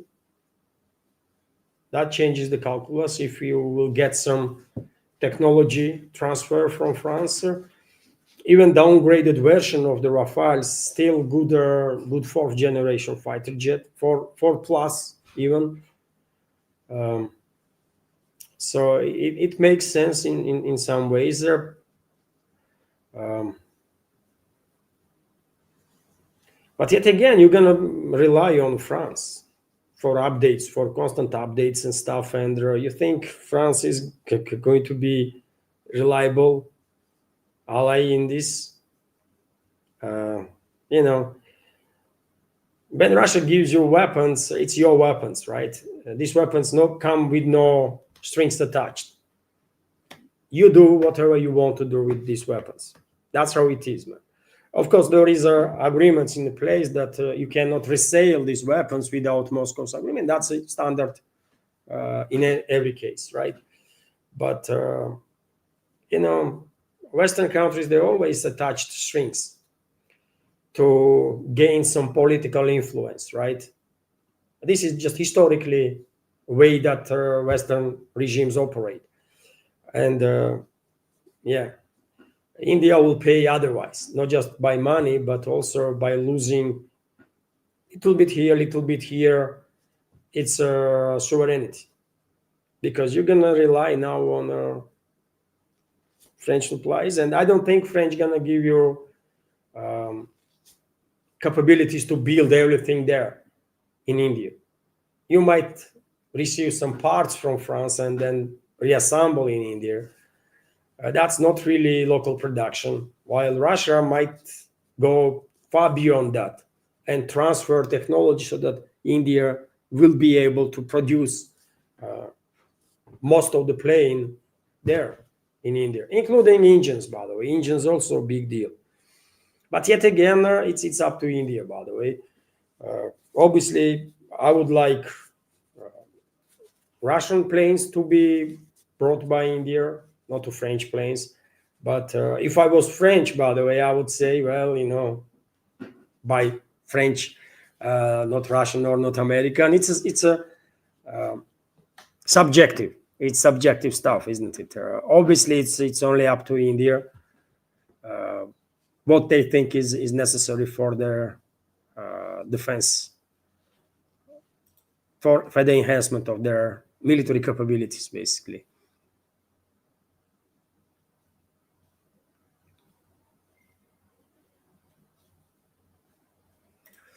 Nikos is commenting. I said I saw when in the beginning of the stream when I launched there is first comments in chat are visible on the screen here on StreamYard, and I saw there was several comments from Nikos and from other member of the community who was criticizing me for my take on globalism, and that member of community was saying that real globalism is what BRICS is doing and multipolarity, and on that top point I will agree.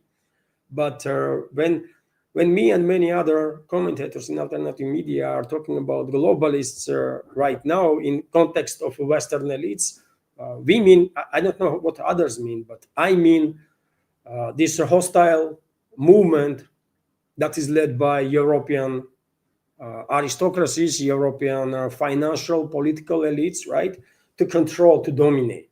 That's what I mean. Otherwise, I have nothing against the idea of united world.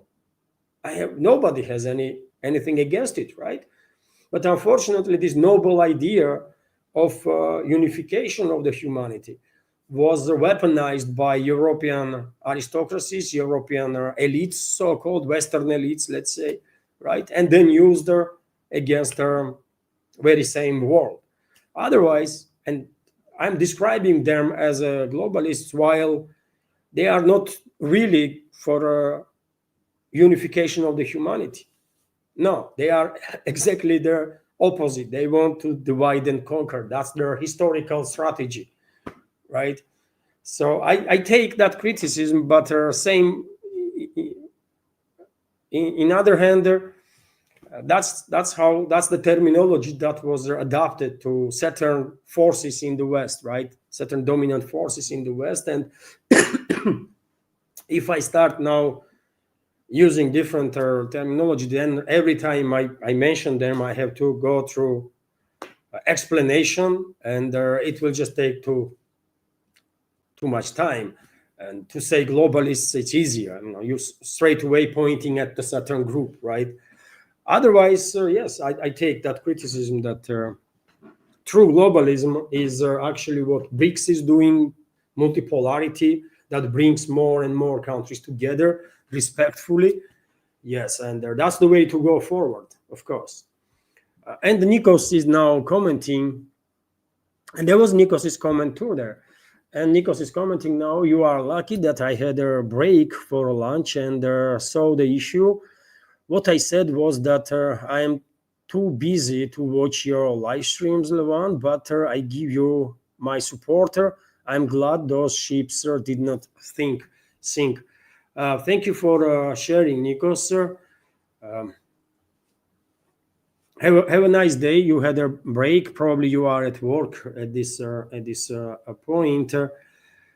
Thank you for sharing. And yes, those vessels did not sink, and there are some significant, I think, ecological disaster was avoided by this, because yet again, even if those tankers were empty, they were heading for Russia's Novorossiysk, let's say, to take on board some oil.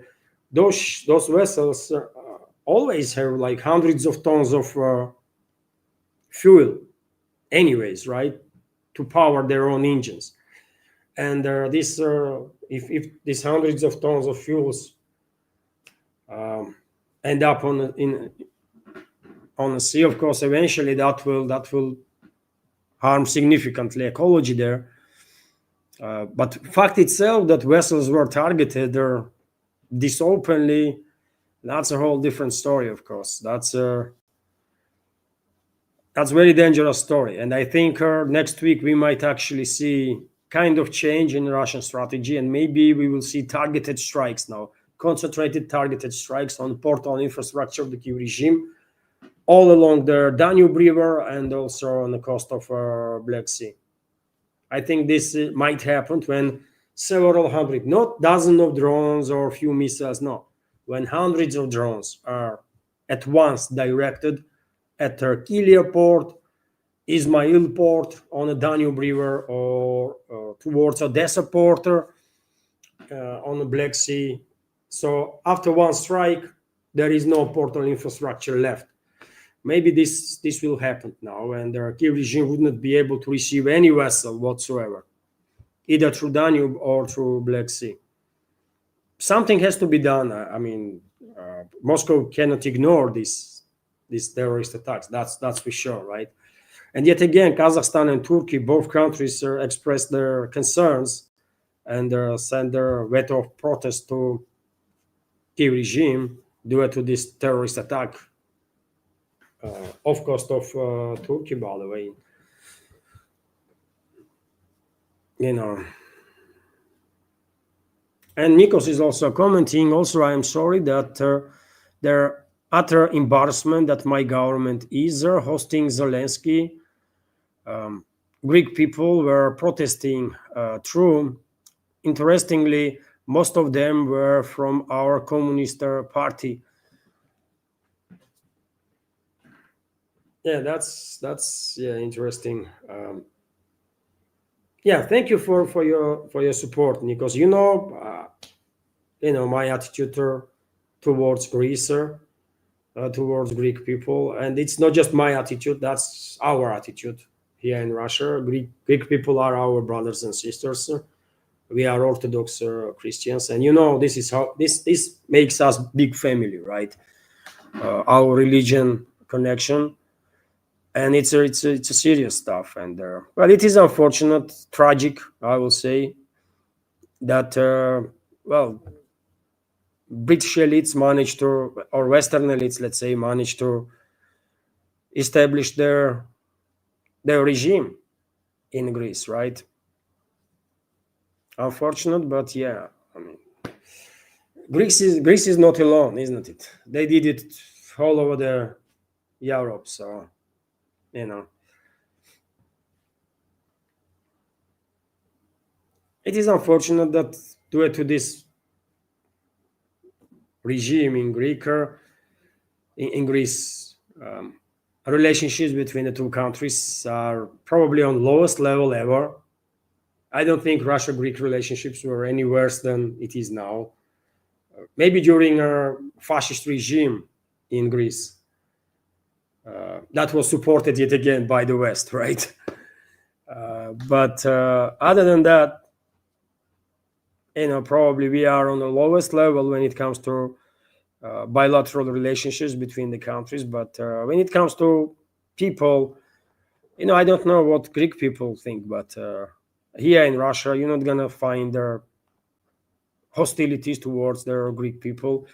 Maybe one or two some crazies somewhere, and that's about it. Attitude is absolutely friendly and brotherly, so it is what it is. Politicians come and go, people stay always, so that's what we should always keep in mind.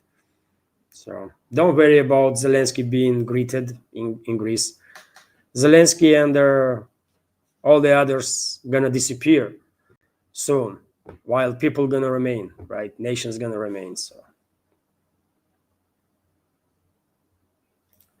Alexander G is commenting Su-57 are awesome, but I think they're actively upgrade their earlier versions with their EV gear, new EV gear. Well, there is a modernization program on the way for sure, and Rostecker head Chemizov mentioned this at least partially, and well, this operational knowledge that Su-57 pilots are gaining now in the zone of special military operation, of course, will help to further develop this airframe to make it, even more deadly. Basically, that's the weapon systems, isn't it? That's what weapons do. I think to be objective, I think some reports about F-22 and F-35 being more stealthy than Russian Su-57 is probably correct. Probably. I think maybe even Chinese J-20 is more stealthy than Su-57. Because if you remember, recently there was a report, and I shared information during the update. There was reports that squadron, maybe not full squadron, but several J-20s flew through somewhere close to South Korea in a zone of identification, right, which is a certain distance from the land itself, that when you enter, you have to identify yourself. You're being tracked straight away. And even though these J-20s allegedly flew through this zone of identification of South Korea, that was, I believe, none of those planes were detected. None. And South Korea is operating, of course, with their Western air defense systems, with Western radars, right? And when I hear that news, well, and the information was coming from Western sources.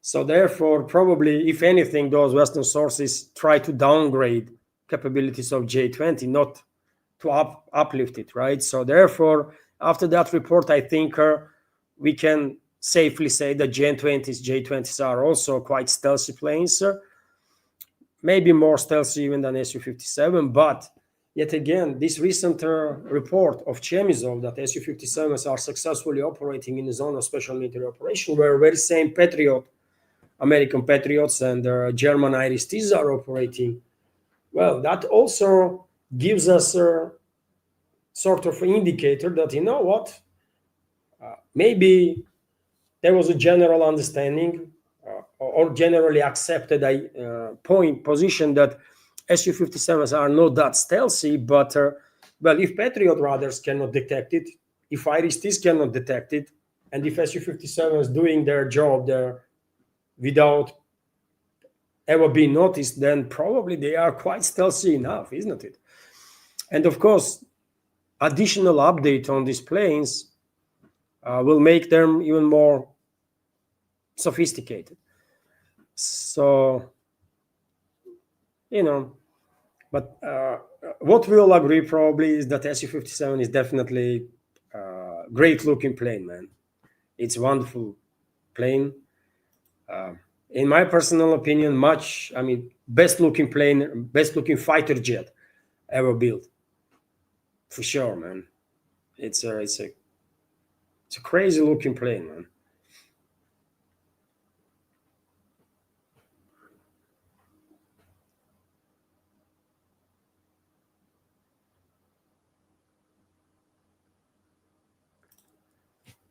Nidish is commenting, Luana, let's treat who is attacking cargoes in the sea, in Baltics and Black Sea.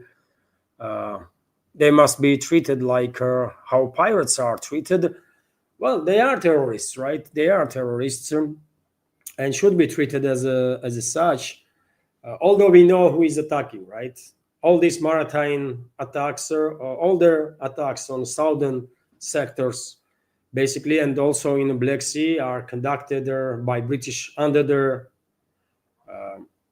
overhead or under the leadership of British intelligence and military, and Ukraine is used just like as a proxy. All these boats, by the way, these maritime boats that are deployed quite often, most of them are built in UK, right? It's a British boats.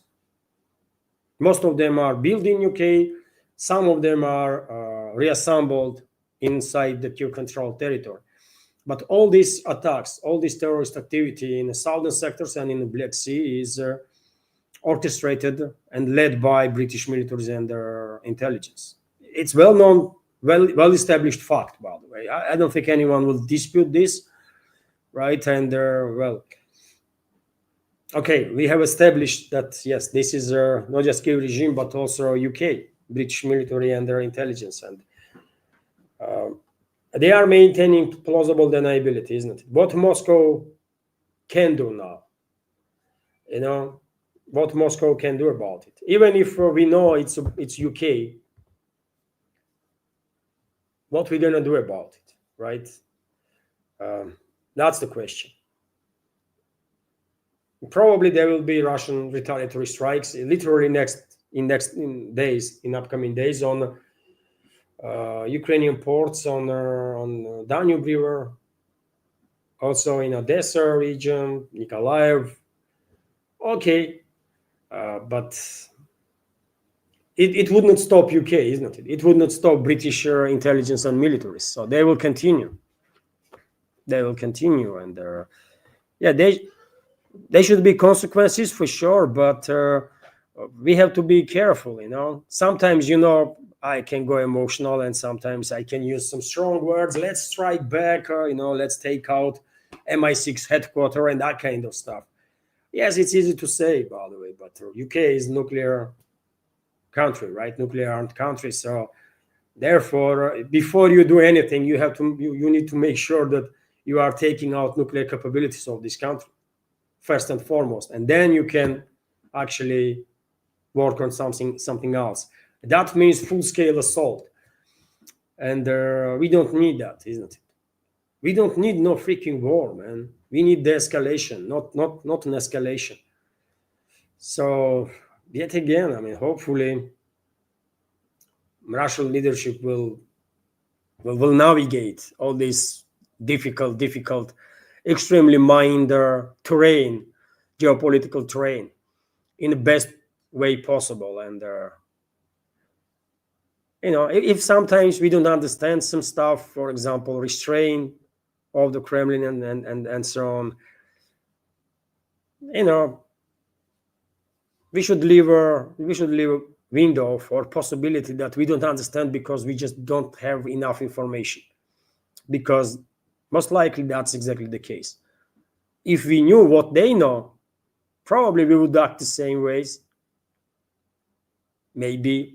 So, but I agree with you, they are terrorists. They are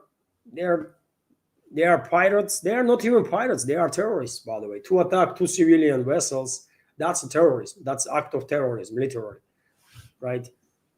They are attacking these civilian vessels to achieve some political goals, right? That's the literal definition of the terrorism. you know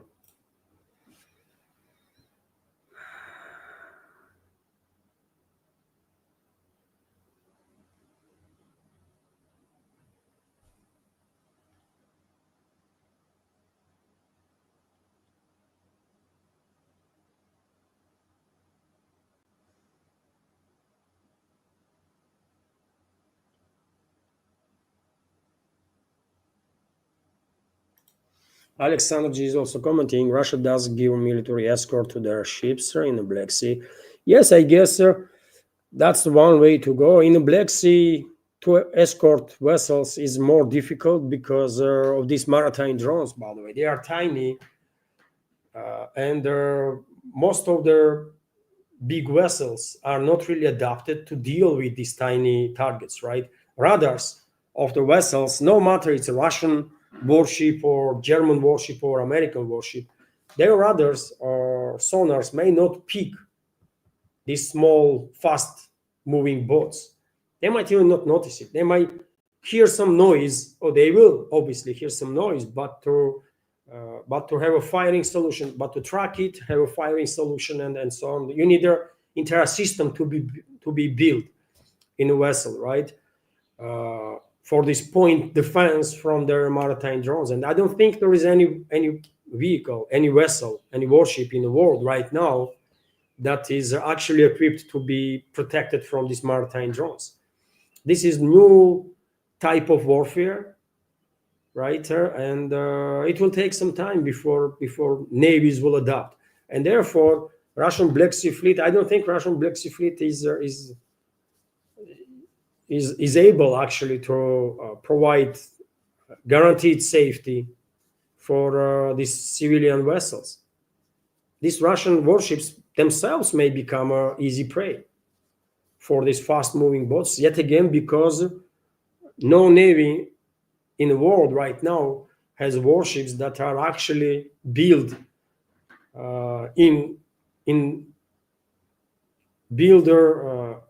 with this drone warfare in mind, right? So I think U.S. Arleigh-Burke destroyers, for example, are in the same way vulnerable for these maritime drones that these tankers were. I don't think Arleigh-Burke can do anything. Arleigh-Burke class destroyers can do anything to stop these drones. Especially if swarm is attacking, let's say, 10 drones, these 10 naval drones attacking simultaneously, some of them will hit. If it's a nighttime, probably either all of them will hit or most. If it's a daytime and drones being visually spotted, then chances are that some would be destroyed, right? But eventually, Arleigh-Burke class destroyer not going to survive anyways. So I don't think in the Black Sea, Black Sea Fleet can actually do much in terms of providing guaranteed security to these commercial vessels. There is one way to do it if these commercial vessels are taking route through Turkish economical waters. And maybe that's how things going to develop, because Turkey is interested to maintain good working relationships with Russia. Moscow and Ankara may come up with the idea that all these commercial vessels that go in and out of Russian ports in the Black Sea will take first, will go little off coast of Black Sea from southeastern side, right? They will enter Abkhazia, then Georgia, right? Then Turkey, zone of economical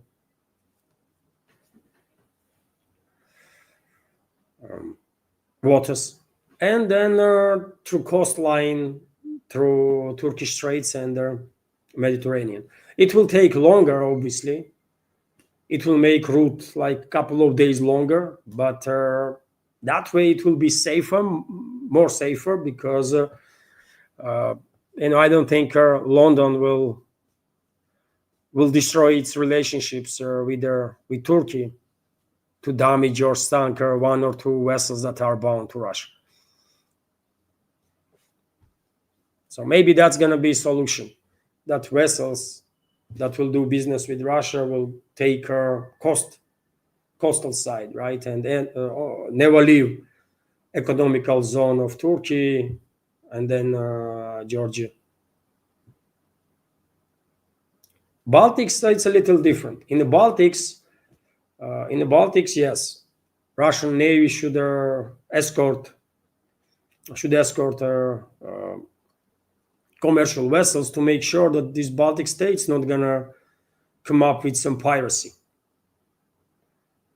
For now, at least, Turkey regime is not operating with the drones in the Baltics. Although they might. Poland might help them easy. Poland, Baltic states, Baltic Chihuahuas, Finland, Sweden, Norway. They would love to probably help Kiev regime began operating with these drones in Baltics too. But there is also risks that comes with it, isn't it? Can you imagine if, let's say, super tankers are not allowed in the Black Sea, right? Turkey is not allowing any super tankers to enter the Black Sea, only smaller tankers relatively. But can you imagine the super tanker, or let's say even a medium-sized tanker, one or two being damaged in the Baltics, and there are thousands of tons, millions of gallons of fuel spilled? Environmentalists will eat alive their own governments. They will go crazy, right? So maybe reason why these Baltic states did not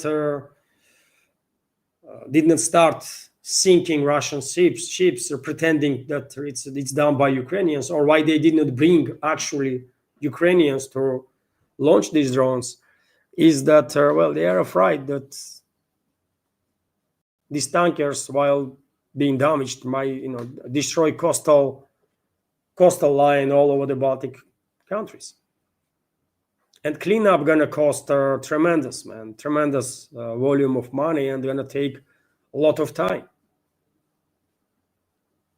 So yes, in Baltics there is a reason to escort commercial vessels, but Black Sea is a little different story.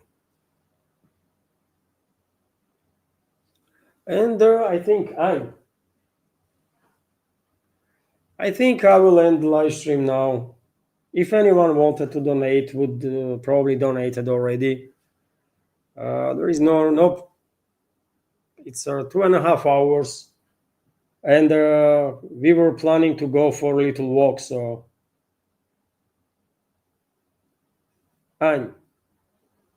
yes, we were planning to go for a little walk this evening, dear friends, and so I think I will end the live stream now.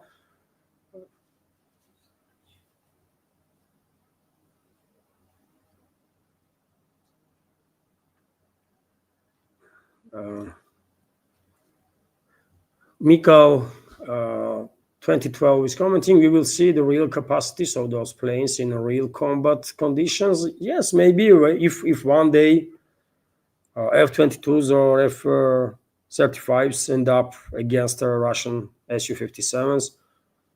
Well, we will see what's going to happen. If it's a close range fight, if it's a dogfight, then F-22 and F-35s have no chance. Not even chance. There's no discussion there. But if it's a beyond visual range fight, then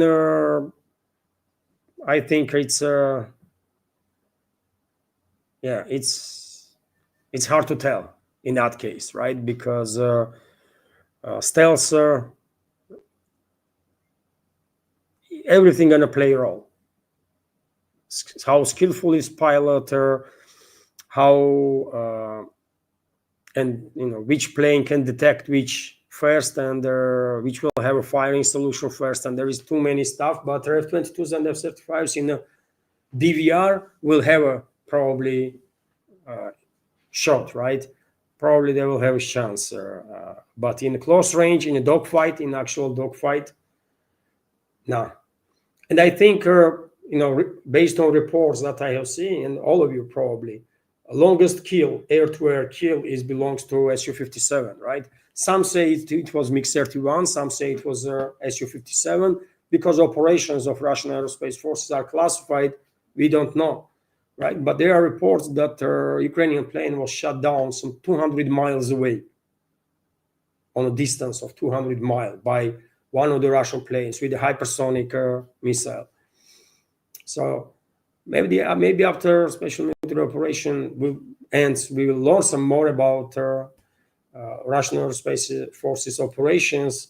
But if they are I mean, if this information is correct, by the way, then well, I guess Russian planes will have even maybe even slight advantage in the BVR. Possible. Although I am acknowledging that yes, in the BVR, Western planes are good, man, 100%. They knew they are losing close range fight with Soviet planes, right? And then principal decision was made not to engage Russian fighter jets, right? This was case in Korea, right? This was case in Vietnam, by the way, that in close range dogfight, Western planes, American planes were always losing. No, maybe not always, but mainly, right? And then they become with this idea that they have to switch to BVR so that they will never will have to get closer to Russian planes. And that's how F4 Phantom 2 was born, right? With this idea of long range fight. And F2 did quite well, actually. F4, sorry. Phantoms did not bad in Vietnam once they've been introduced. Initially, Russian Soviet built MiG-21s are destroying them anyways, right? But eventually, when in US they come up with this Top Gun story, and they began training pilots, and also missiles become a little better, more reliable. Well, eventually, F4, sorry, Phantom 2s did began achieving some successes in air-to-air combat, and after that, all next generations of American planes and the Western planes, all are focused on the BVR, beyond visual range. They don't want to get closer to Russian planes. And if I remember, by the way, correctly, like some 10, 15 years ago, maybe, I was watching some documentary, and pilot from either Western Germany or something was remembering Cold War era and how they've been trained. And that pilot from Western countries, from one of the NATO countries, was saying that we were trained not to get close to Soviet planes, not to end up in a dogfight. So whole concept of the Western air-to-air combat was based after Vietnam on the BVR, and they get quite good at it. But Russian aviation was not standing on one place. Russian aviation was also evolving, and yet again, longest air-to-air kill belongs either to MiG-31 or to Su-57. So, after special military operation ends, we will find out.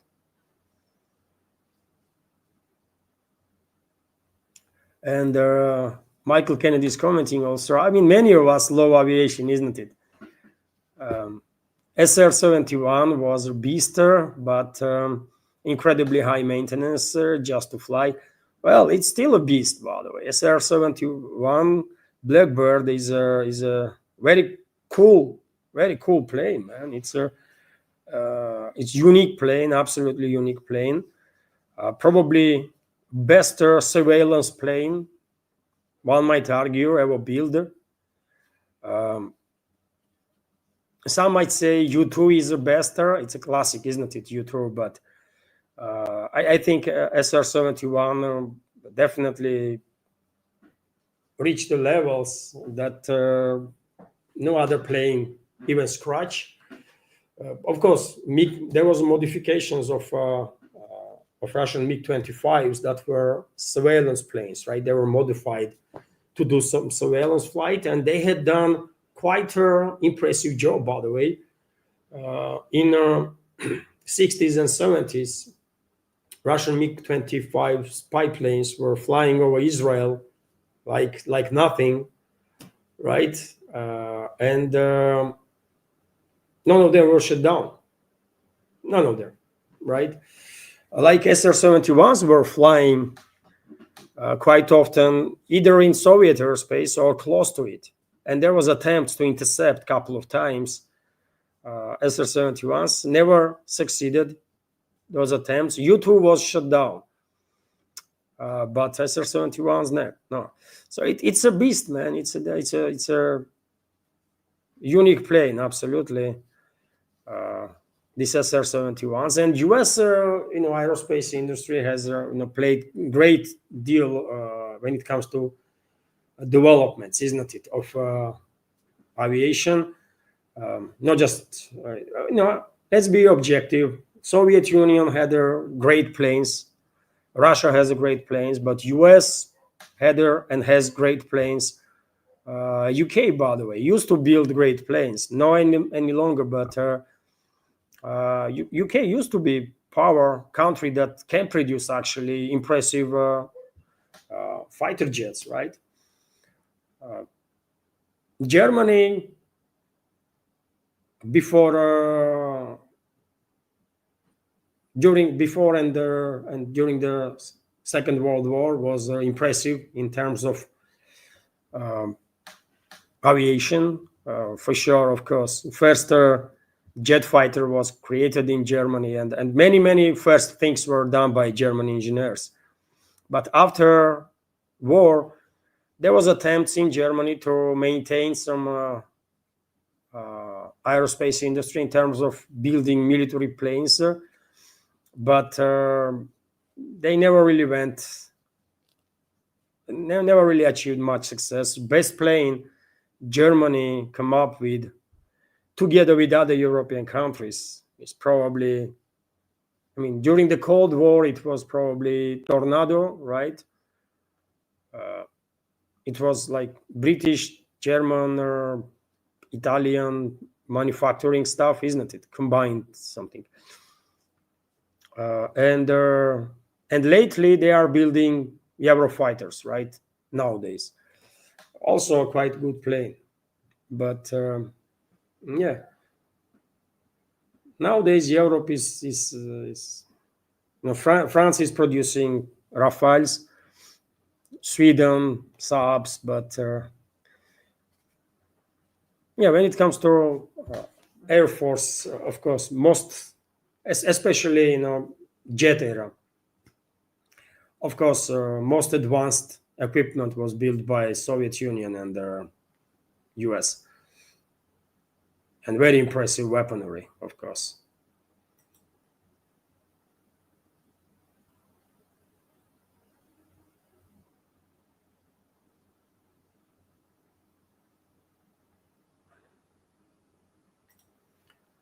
And also, Michael Kennedy is commenting, SR-71 was never supposed to fly. It was faster than bullets. True. Yes, it's a fastest, still to nowadays, fastest plane in the world. Not a fighter jet. If if it had any fighter capabilities, that would be fastest jet. But SR-71 is purely surveillance plane. It cannot do no fight, and uh, has no missiles or gun or anything. It's just purely surveillance plane, of course, and it's the fastest plane in service.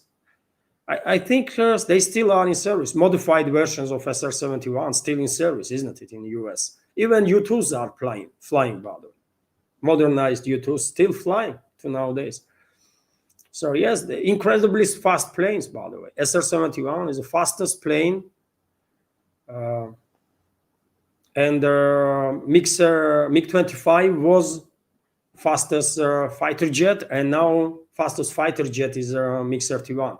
Although MiG-25 was faster than MiG-31, actually, but because MiG-25 is no longer in service, at least here in Russia, by the way, then MiG-31 is the fastest plane.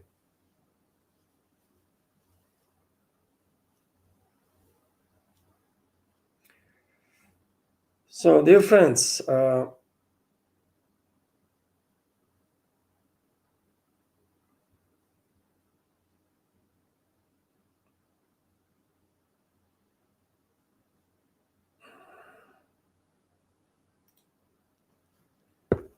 George Williams is commenting, unsinkable ships no longer exist. I agree with you, absolutely. I agree with you. There are no longer unsinkable ships. And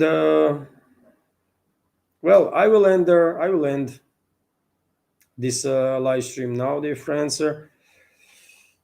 Thank you very much.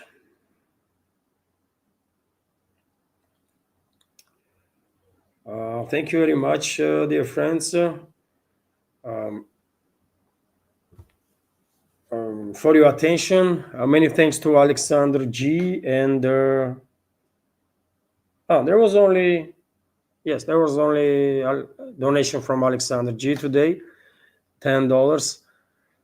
Thank you very much, Alexander. And well, hopefully next fundraising next Sunday will be a little more successful than this one.